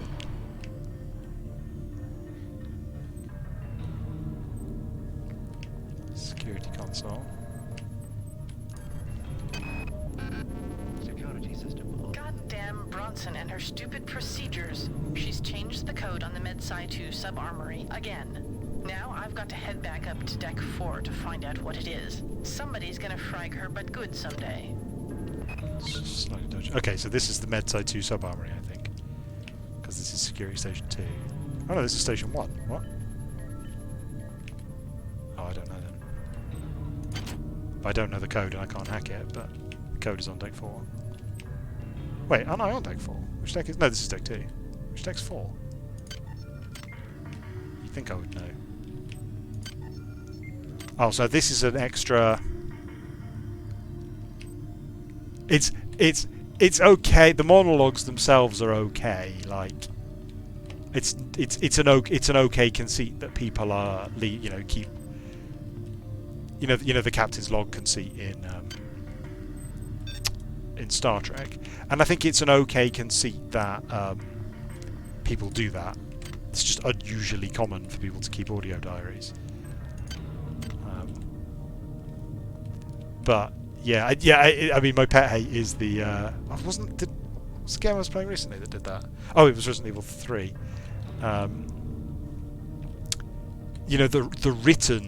The written diary entry that says something like, "Wait, who was that? Someone's coming. I need to. ... And it's just like, no, you've misunderstood the trope. That's an audio diary. Please make your selection. Oh, I could buy version 1 hacking software. That's interesting. Don't know whether I want that or not. This is interesting looking at the level design, right? There are these interesting... Some thought has gone into the function and variety. So this is like a little crew lounge. Is that a bar? Yeah, so there's a bar and a nice little lounge with nice views of space. This ship is incredibly spaciously laid out, although I guess in sort of Star Trek terms it's perfectly normal. Here's the leveling up thing. Right, there's another kind of mechanic here. Guess it's not that important. These are like perks. You know, like in Fallout or something, like a special one-off bonus that. There are 4 of these in the whole game, and you get 4 slots, and so you choose 4 of these powers, and they are wildly unbalanced. Like, there are fantastically good ones and completely useless ones. That one's pretty strong. 20% extra benefit from hypos. Movement speed's pretty good. 2 sets of implants is pretty good. That unlocks that slot, so I can slot 2 of those at once. A one-time bonus of 8 cyber units is terrible. 15% damage with guns is pretty good. Plus 2 hacking only on security computers is pretty bad. 20% less replicators is pretty good, because in the end game you end up just spending loads and loads of money. I think I'm going to go for this one, because that one's just will be useful as soon as I can find a second thing for it. Okay, so I can go back through to science there. That was where the other door... I think the layout is consistent, which is also rare actually for the time. So that... Oh no, look, that's interesting. Oh, but is that... No, okay, no, I'm wrong. That isn't... like that door and that door do line up with the equivalent doors in science roughly, but that door backs straight onto that, so that's a bit clumsy. Because I don't think there's a change of elevation there. That's unfortunate. It was rare at the time this game came out for games to have any logic to their level layout. Like, security forces have been alerted to your presence, intruder. The glory of the many demands your capture or destruction.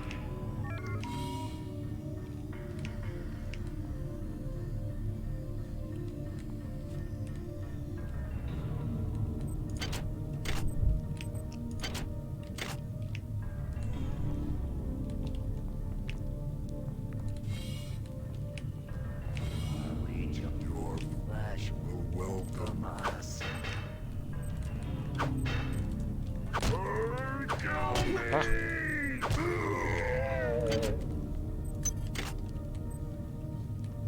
I'm taking a bit less damage per hit now because of the security field.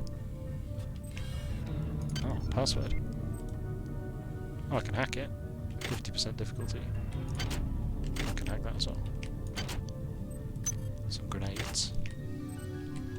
Gonna save. The reason I'm safe scumming and stuff is that this sort of keep clicking the buttons at random until you succeed and you just lose a random amount of resources to do that. I don't see any point in that mechanic. It's not adding anything to the game for me. I don't really get it. It just means I lose a random number of nanites. It doesn't make sense to me as a mechanic. It feels sort of like they implemented it that way because, I mean, a lot of games implement that sort of mechanic, right? Like, technically, RuneScape works that way. It's just in RuneScape you're not really losing. In RuneScape, oh yeah, that's an interesting topic of discussion, right? RuneScape has an RuneScape has an open economy, which is to say that there's no limit to the number of items that can enter the game. This is like the first most important question about a game economy is can new items enter the game? So this game has a... Oh no, technically an infinite amount of stuff can enter the game. Good God. Because the enemies keep respawning, so you could like farm bags of crisps off them incredibly slowly. But that's so impractically slow that it's effectively closed. Hurry!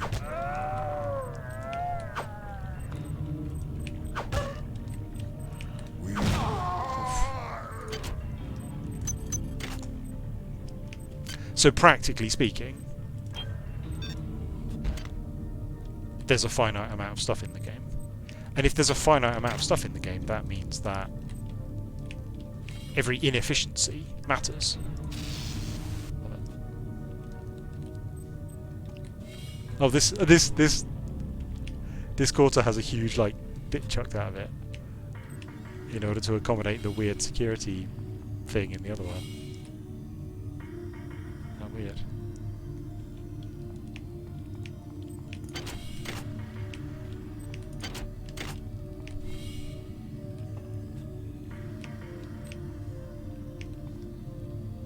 Oh, a pile of disgusting worms. Lovely. Look at that.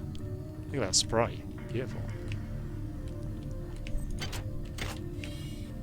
So RuneScape, like, will... So I'm not keen on, like, you know, high-low chance and the way it works in RuneScape. I'm not keen on that as a mechanic at all. But in RuneScape, you know, you always think about everything in terms of long-term averages. I'm going to be doing this for an hour. So over an hour, all of the averages will average out. Like, all of the random chance will average out. And so there's no, like... in that context, like, percentage chances are actually a really good way to mathematically balance things, because, you know, a plus 5% success chance does ultimately in the long run equate to plus 5% more progress or resources or XP or gold or whatever it is that you're measuring. Wow, you're incredible. Do you know that?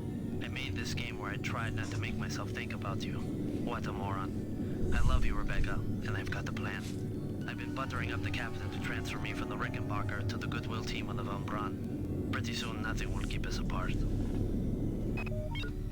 So I found the story setup here very confusing first time through this game, that because there's a really important detail at the start, that there are two spaceships.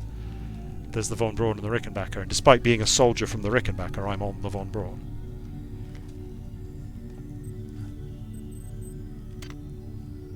Oh, have I got a... Oh no, that's a medikit. It just heals more than a hypo spray.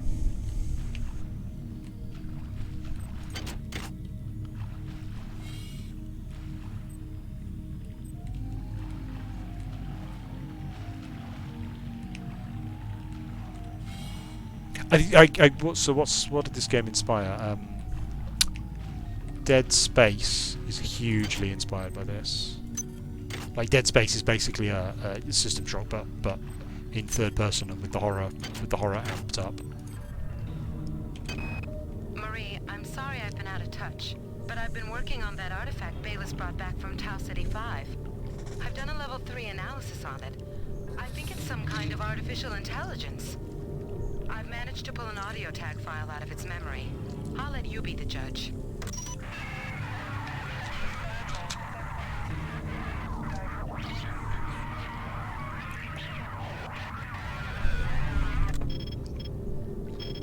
Marie, I think it's speaking English. What? This is Xerxes. Remember, replicator restrictions are in place for the good of all of us. All unauthorized database interactions will be dealt with to the utmost degree of the law. Okay, I'm not allowed to equip two strengths, but I can equip a different strength, which would technically allow me to keep using that implant for twice as long. Let's save.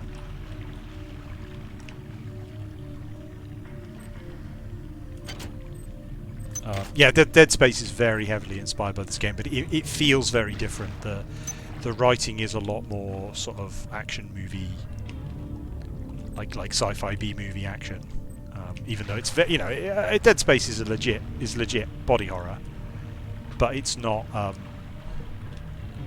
quite got the quiet atmosphere that this game has.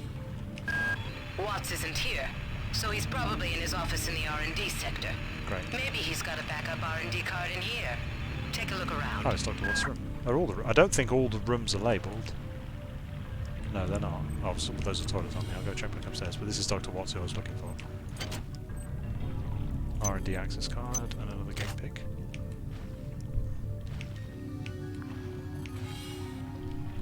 Good work. I'm uploading some cybernetic modules. Find and upgrade unit as soon as you can and improve your rig. It's interesting that it keeps reiterating to me that I should be spending my XP. Like, every single time she says, go spend it, go spend it, go spend it. I wonder if that's just, if they just wrote that, or whether or not people were, like, in playtesting kept not, like, forgetting to spend their XP. Because it's quite inconvenient to do. You have to go to a specific place. I guess that in and of itself is unusual, right? The fact that I have to... Oh, no, I guess a lot of RPGs you have to go rest to level up or something, don't you? So cyber modules are obviously the preciousest. What was that? Ah, a shotgun? Whoa.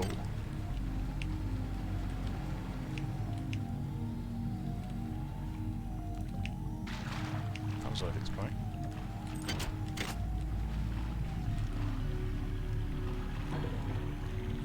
Xerxes. Yeah, Xerxes is a great name. I like that they don't pronounce it Xerxes as well. That's good. Fucking X-Men has done a lot of damage to people's ability to pronounce words that begin with the letter X. So are any of these...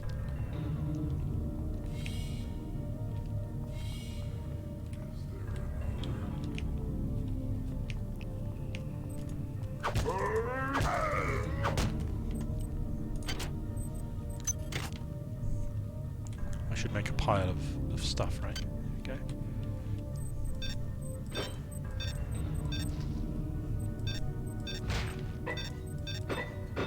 Let's just pile all this crap up somewhere.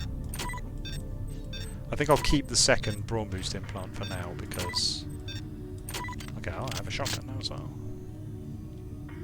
Oh, the weapon models are all improved mods as well. Oh, Shogun 2 free. Yeah, Shogun 2 is the one I think I've played least. I didn't really care for it, but I'd be interested to hear anyone's thoughts. I get it like it has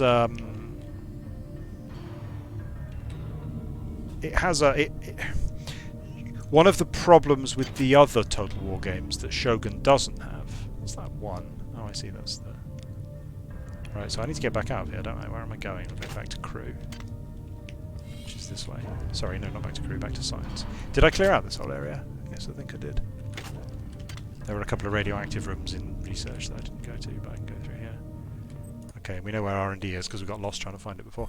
One of the problems that the other Total War games have, I think I was talking about this a bit in Rome last Thursday. Oh, damn. Fuck it. Ah. There is a knack to darting in and out exactly correctly. Alright, that was the turret, right? The turret was down there.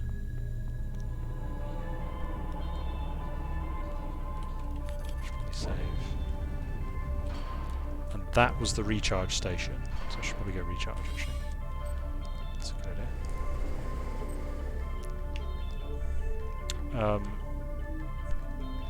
A lot of the later Total Wars. So the first Shogun 1 was the first Total War game, and a lot of the later Total Wars are modelling a period of history that conventional risk territory taking doesn't particularly model well. Like, very few periods of history worked where you sort of start with a small amount of territory with a load of rivals and then gradually expand out until you can conquer the whole world. Oh, I'm going to go unlock some of those security boxes. Actually, there was one back here, wasn't there? This is a I really don't like Zelda game design where you have to go back to previous places you've forgotten about. But I do like it in this context where I'm coming back here anyway, and I come back here and I can now unlock the box. Oh, that's hard. Maybe not, actually. Wow.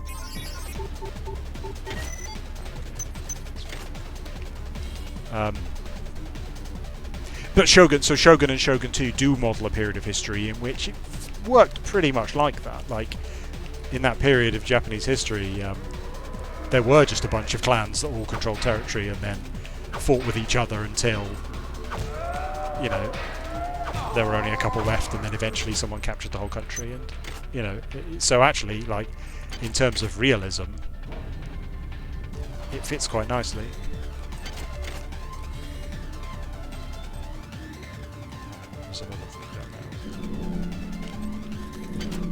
I'm saving constantly.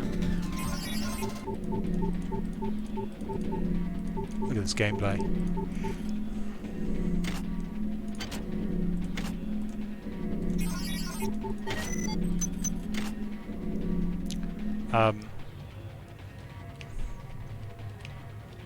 Right, R&D, here we are.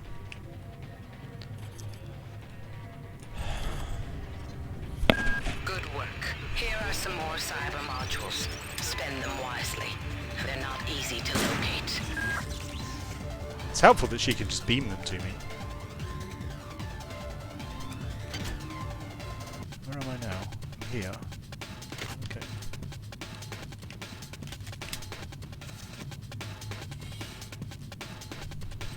Oh, that was the pointless turret that was fighting earlier.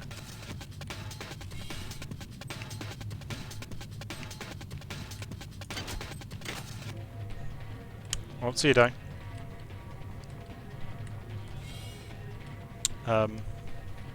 Yeah, I didn't care for Shogun 2 just because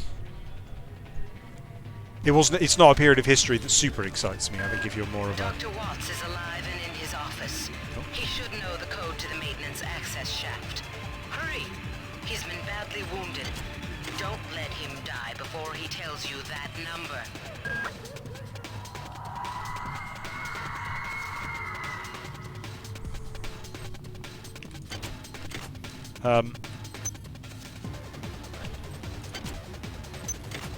Yeah, but yeah, it's the aesthetic of the game that I didn't really care for. It's a bit too like flowery.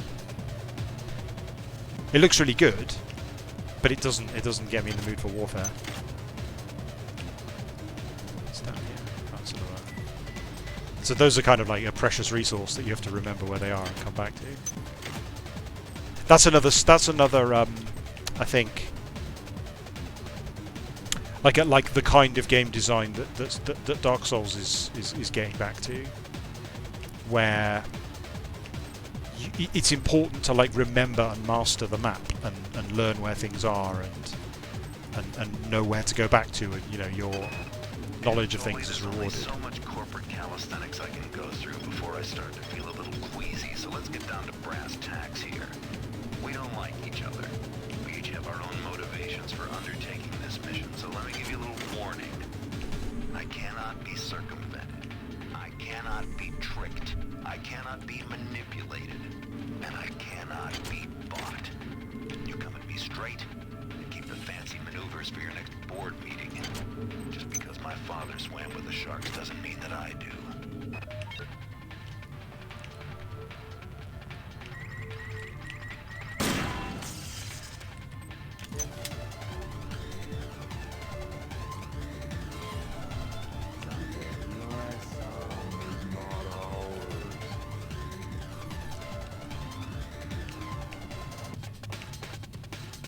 Got a shotgun or a pipe?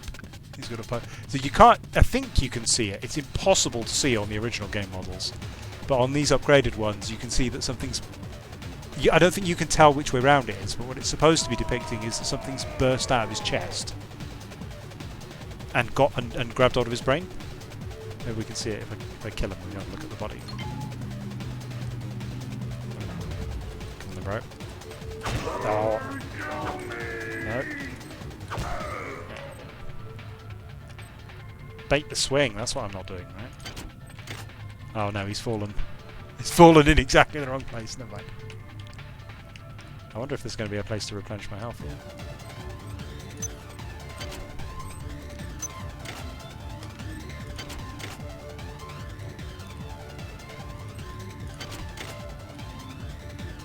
There's Dr. Watts. Dr. Watts, how you doing?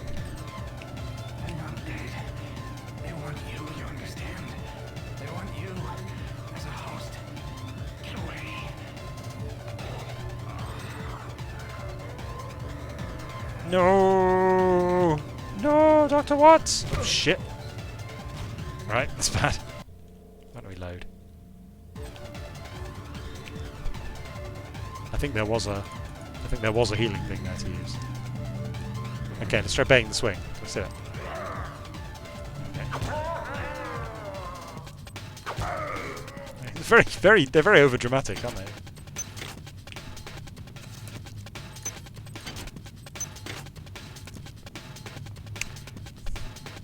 I think this this is a cinematic sort of scene, right? Like, I go in, I talk to the guy, yeah, okay. They're not dead.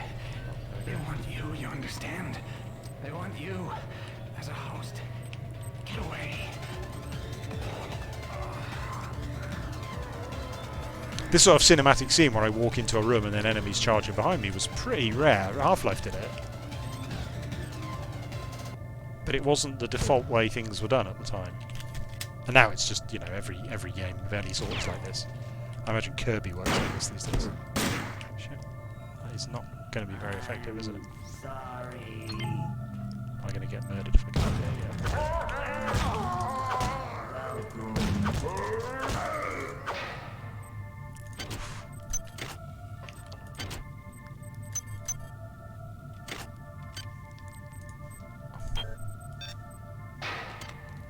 Actually, you know what?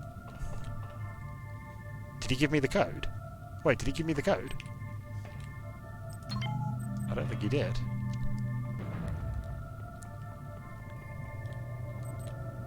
Ah, there we go. Oh, 2 different audio logs. The time is 16:30. Autopsy subject A. Watson. Now we're going to make the first incision in... Hold him down. I'm trying! I'm trying!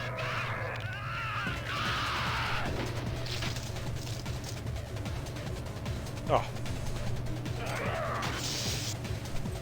What a great gag. Love it. It's kind of a cliche now, I think. I don't think I'd heard it before. So. Alright, calm down already. The access code to the conduit is 12451. I've got an autopsy at 16:30, but let's grab a beer on the recreation deck afterwards. Sound good? Oh yeah, I guess that's as good a time as any to talk about this game's most distinctive feature. And that's the major way that it stands apart from Deus Ex is so they wanted to make an immersive first-person role-playing game. That was their primary motivation. And I think Descent existed, and I think some of the developers had worked on Descent and Descent into Undermountain, which were also first-person RPGs. But the genre didn't exist exactly. It was totally unexplored. And the story, as I understand it, is they couldn't figure out how to do a good job of NPCs. They didn't think dialogue would be very convincing. They didn't think they could do a good job of animating or, you know, like the behavior controllers for the NPCs to make them wander around and do things. So they just decided they were just going to kill everybody.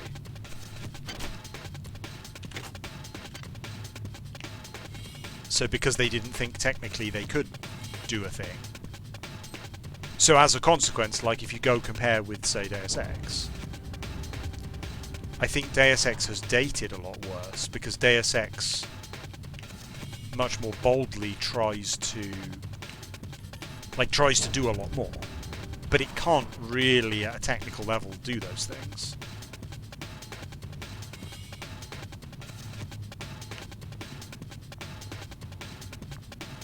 Ah.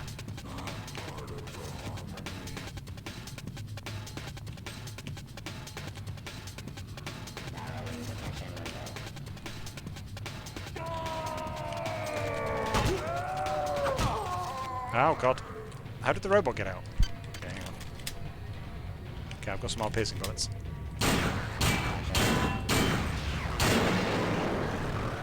Oof. Oh, my pistol's breaking.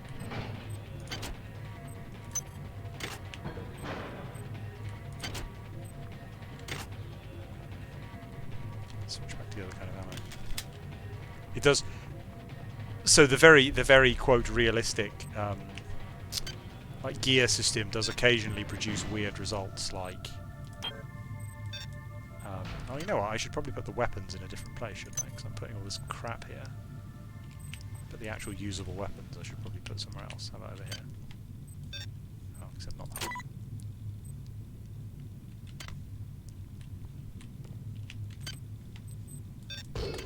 There was a spare pistol, wasn't there, somewhere under here? Yeah. Broken shotguns, I think, are just junk. But working shotguns are probably quite useful. That's a very badly damaged pistol. That's a shoddy pistol.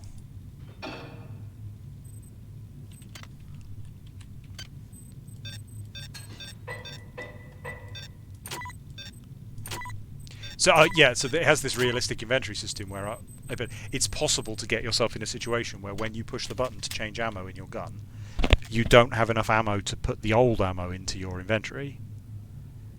In which case, it just launches it out into the game world in front of you, which is a little awkward. Wow, those have just disappeared, haven't they? Okay, so I've got the music stopped. Oh no, it's just because I went in there. Okay, so I know the code now. What did it say? 12451. Yep. Oh, 6 cyber modules. Okay, so we've completed deck 2. Do not waste time patting yourself on the back. Get down to that shaft to engineering and reset the primary reactor core. That will restore power to the elevator and you'll be able to get up to deck 4. Get going. Thanks, Polito. She's such a charmer. I like it. Can I get it? Yeah, there we go. Okay, down to deck 1. It's really important that we get to deck 4. Apparently. You're now on the engineering deck. Find the engine core and reset it. This will restore power to the elevators. I'm getting some kind of strange readings from down there, so keep your eyes open. It's down to just a few of us now. Right after Valdez died, I guess I went a little nuts and started tearing things apart. But what do you know, I found 2 more rad hypes. Hopefully that'll keep me going long enough to figure a way past that damn turret. Who is that? Delacroix? Sanger? Okay, it's radiation. Radiation hazard. This is Xerxes. The coolant tubes are on limits to all personnel. To avoid possible detention and execution, please respect the will of the many. The radiation must have locked the protective seals on engine core access. You're going to have to find some way to purge the radiation from the coolant tubes. Xerxes is blocking me out of the primary data loop, so I can't get any information. Nope. Keep your eyes open. You must find a way to purge these coolant tubes and get into the engine core. The ship must have some kind of backup system in place for just this kind of situation.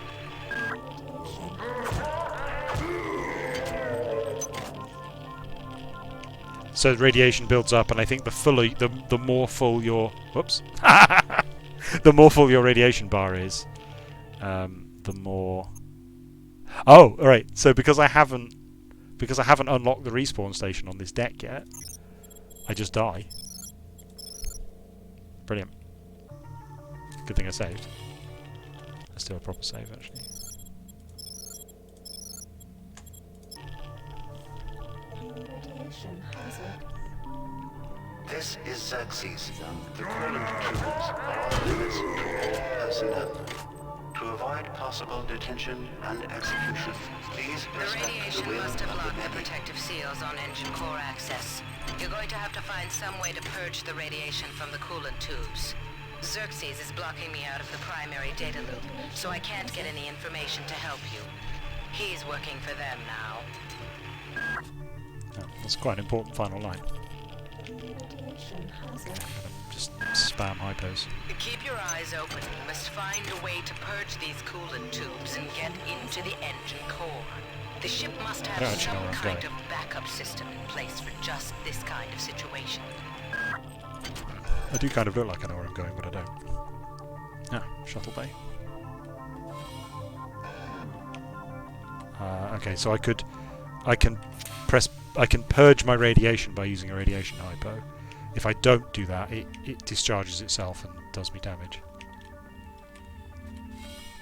Oh, in fact, I probably should have just let it. We do not know death. Only change. We cannot kill each other Without killing ourselves.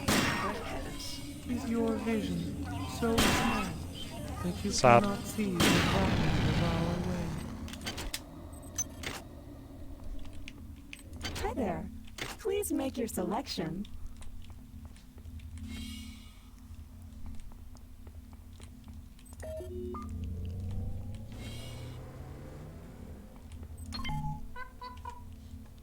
Oh god.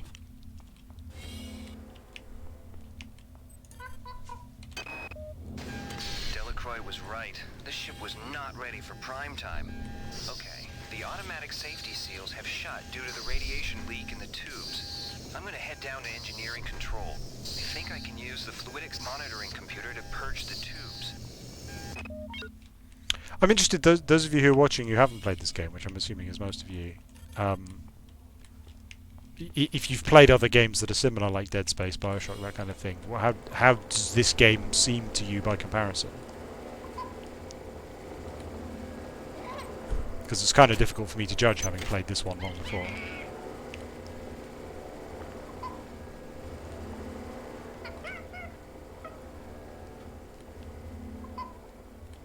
Is there a monkey in there? Yep.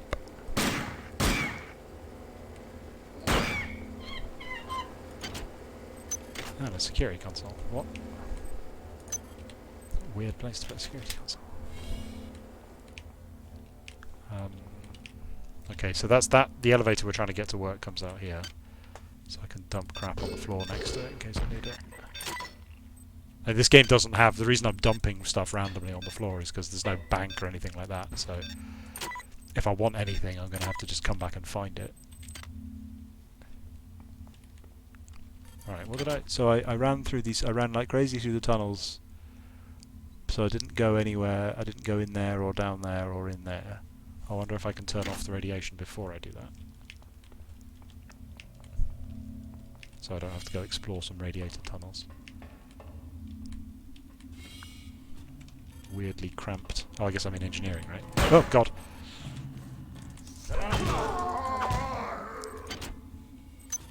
could really do with one of those healing things.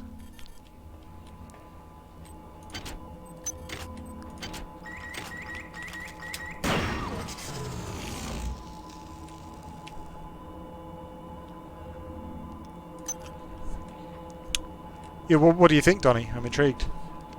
All right, you're not sure about the game. Well, I mean, it's a pretty old game, right? Like, does it seem like? This is Xerxes. Due to the recent confusion, there will be a ship-wide census tomorrow at 0900. All personnel, please report to the common area of Deck 5 at that time.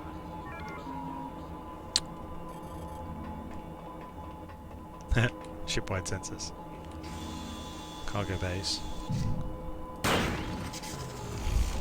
Wait, what is it I'm supposed to be doing specifically?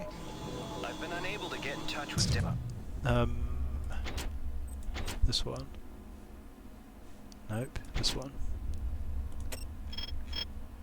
Access to deck Do 1. not waste time patting yourself on the back. No, it doesn't. Get down to that shaft to engineering and reset the primary reactor core. That will restore power to the elevator and you'll be able to get up to deck 4. Get go- Delacroix was right. This ship was not ready for prime time. Fluidics monitoring The computer. automatic safety seals have shut due to the radiation leak in the tubes. I'm going to head down to engineering control. I think I can use the fluidics monitoring computer to purge the tubes. Yeah, it's very much like... I mean, I could just wander everywhere just doing everything, right? I always have that option. Oh, I am not going to survive in there without any... Oh, what's that? I'm not sure what secrets you and your new buddy Captain Diego have got going up on Deck 3, but I intend to find out.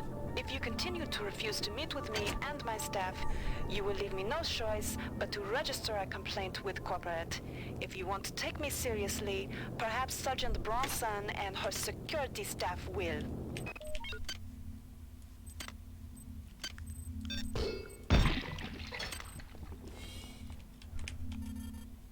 I'm not sure what to do. Do I need to... Well, did it say there's fluidics controls this way? You could really do with some signs or something. That's something games have got a lot better at. The weird thing about this game is... I was listening to Ken Levine talking about it, and he said it was just really, really rushed. Like, it's interesting because it doesn't really feel rushed. There's a lot that could be better, but for the time, it doesn't... I don't think it like in terms of sort of being robust and not buggy and that sort of thing. Like by comparison, it holds up a lot better than say Deus Ex. Being harsh on Deus Ex, I love Deus Ex, but Deus Ex suffered a bit for its ambition, you know.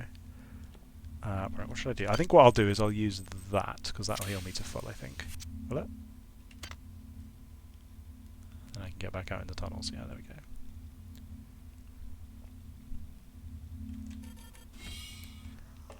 But yeah, it's missing little sort of polish ideas like... Oh, okay, there's a door there I could hack. Engine core... Is there a thing to fluidics control anyway? Spare gun. I love this music in here. This feels appropriate, right? Because I'm running through a death tunnel, so it's got some exciting music. Oh god.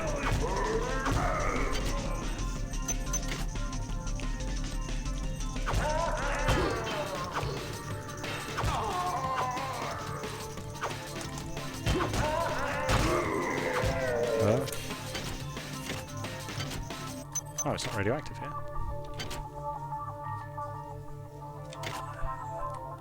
Engine core that way. Oh. Do you ever had hypo? I'm so sick. Yeah, it's similar to Half-Life 1. Yeah, a little bit more techno, and you can hear it like it's being used in a very different way because there's constant ambience, or there's either ambience or music everywhere.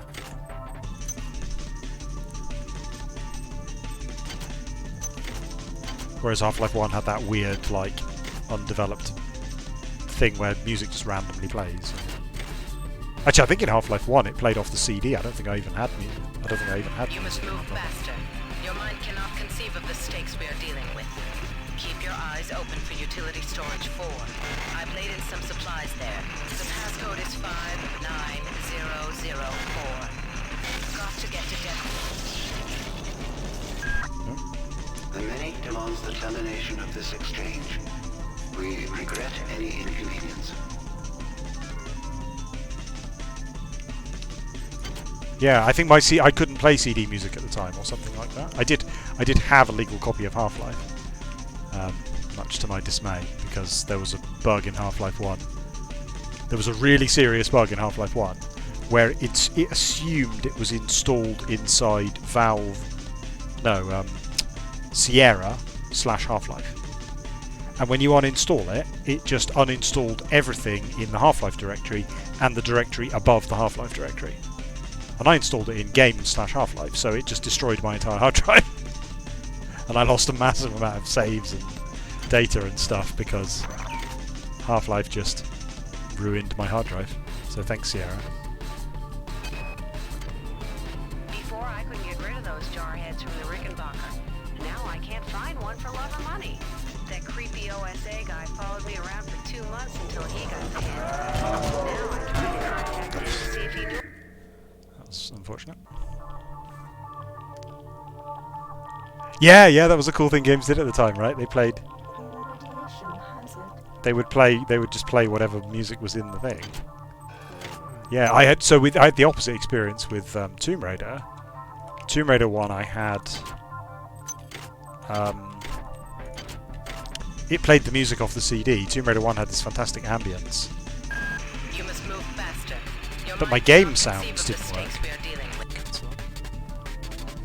My game sound didn't work, so all I had was the CD ambient. So my memories of Tomb Raider are very strange. Because it didn't have any sound.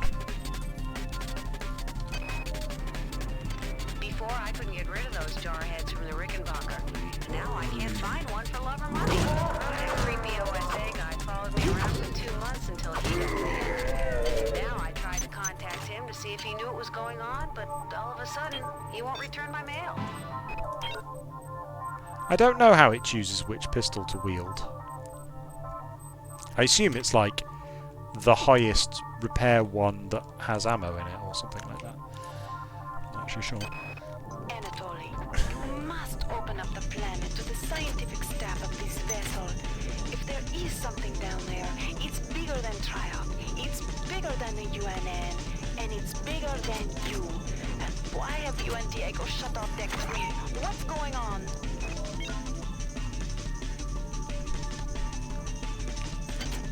Was that the one she said she'd... No. Okay, that's auxiliary storage 5. I think she's talking about... Oh, chemical storage 5. Okay. I'm not really commenting on the audio logs as they play because I feel like the sense of sort of figuring out what on earth's happening as you go along is quite important.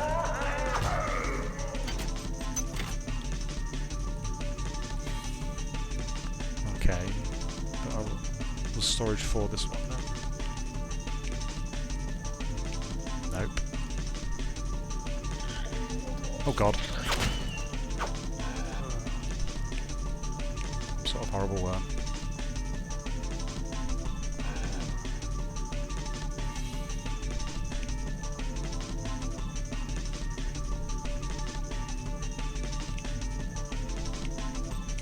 What did she say? 59004, I wrote it down. And that's the thing, right? Like, now listen carefully.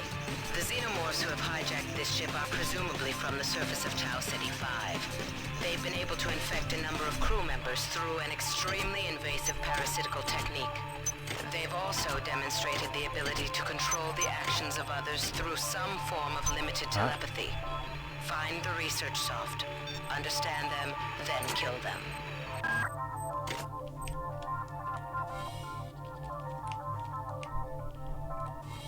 Got out. Okay, so I need to purge the fluidic tunnels, port nacelle. So I can't get into the engine core. Ah, I need to go to engineering control, I guess, which is this way.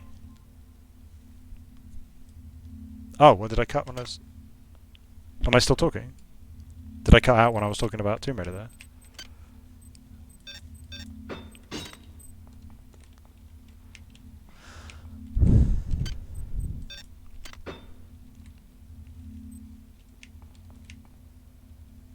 Hello? Can you hear me?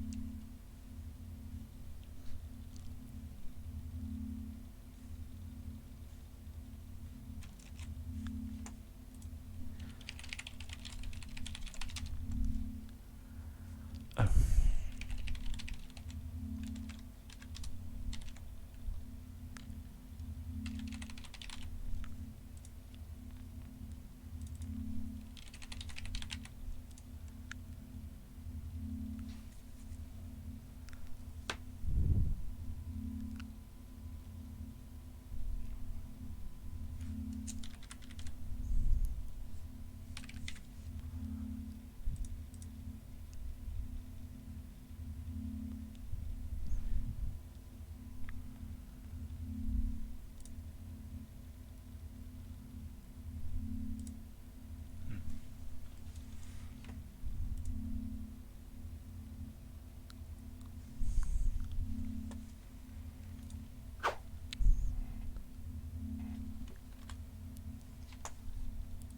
Oh.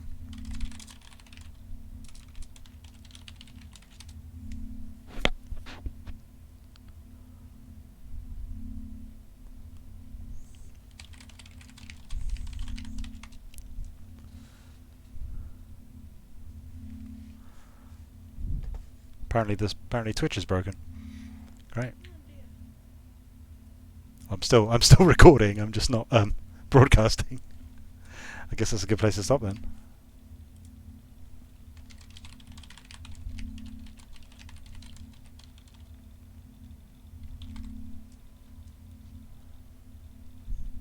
Alright, I guess, yeah.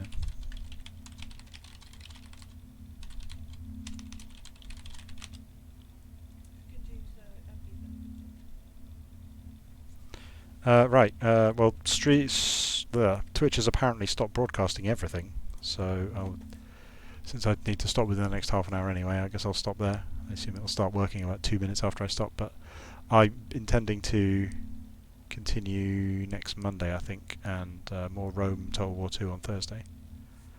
Good night, imaginary people who I think are listening.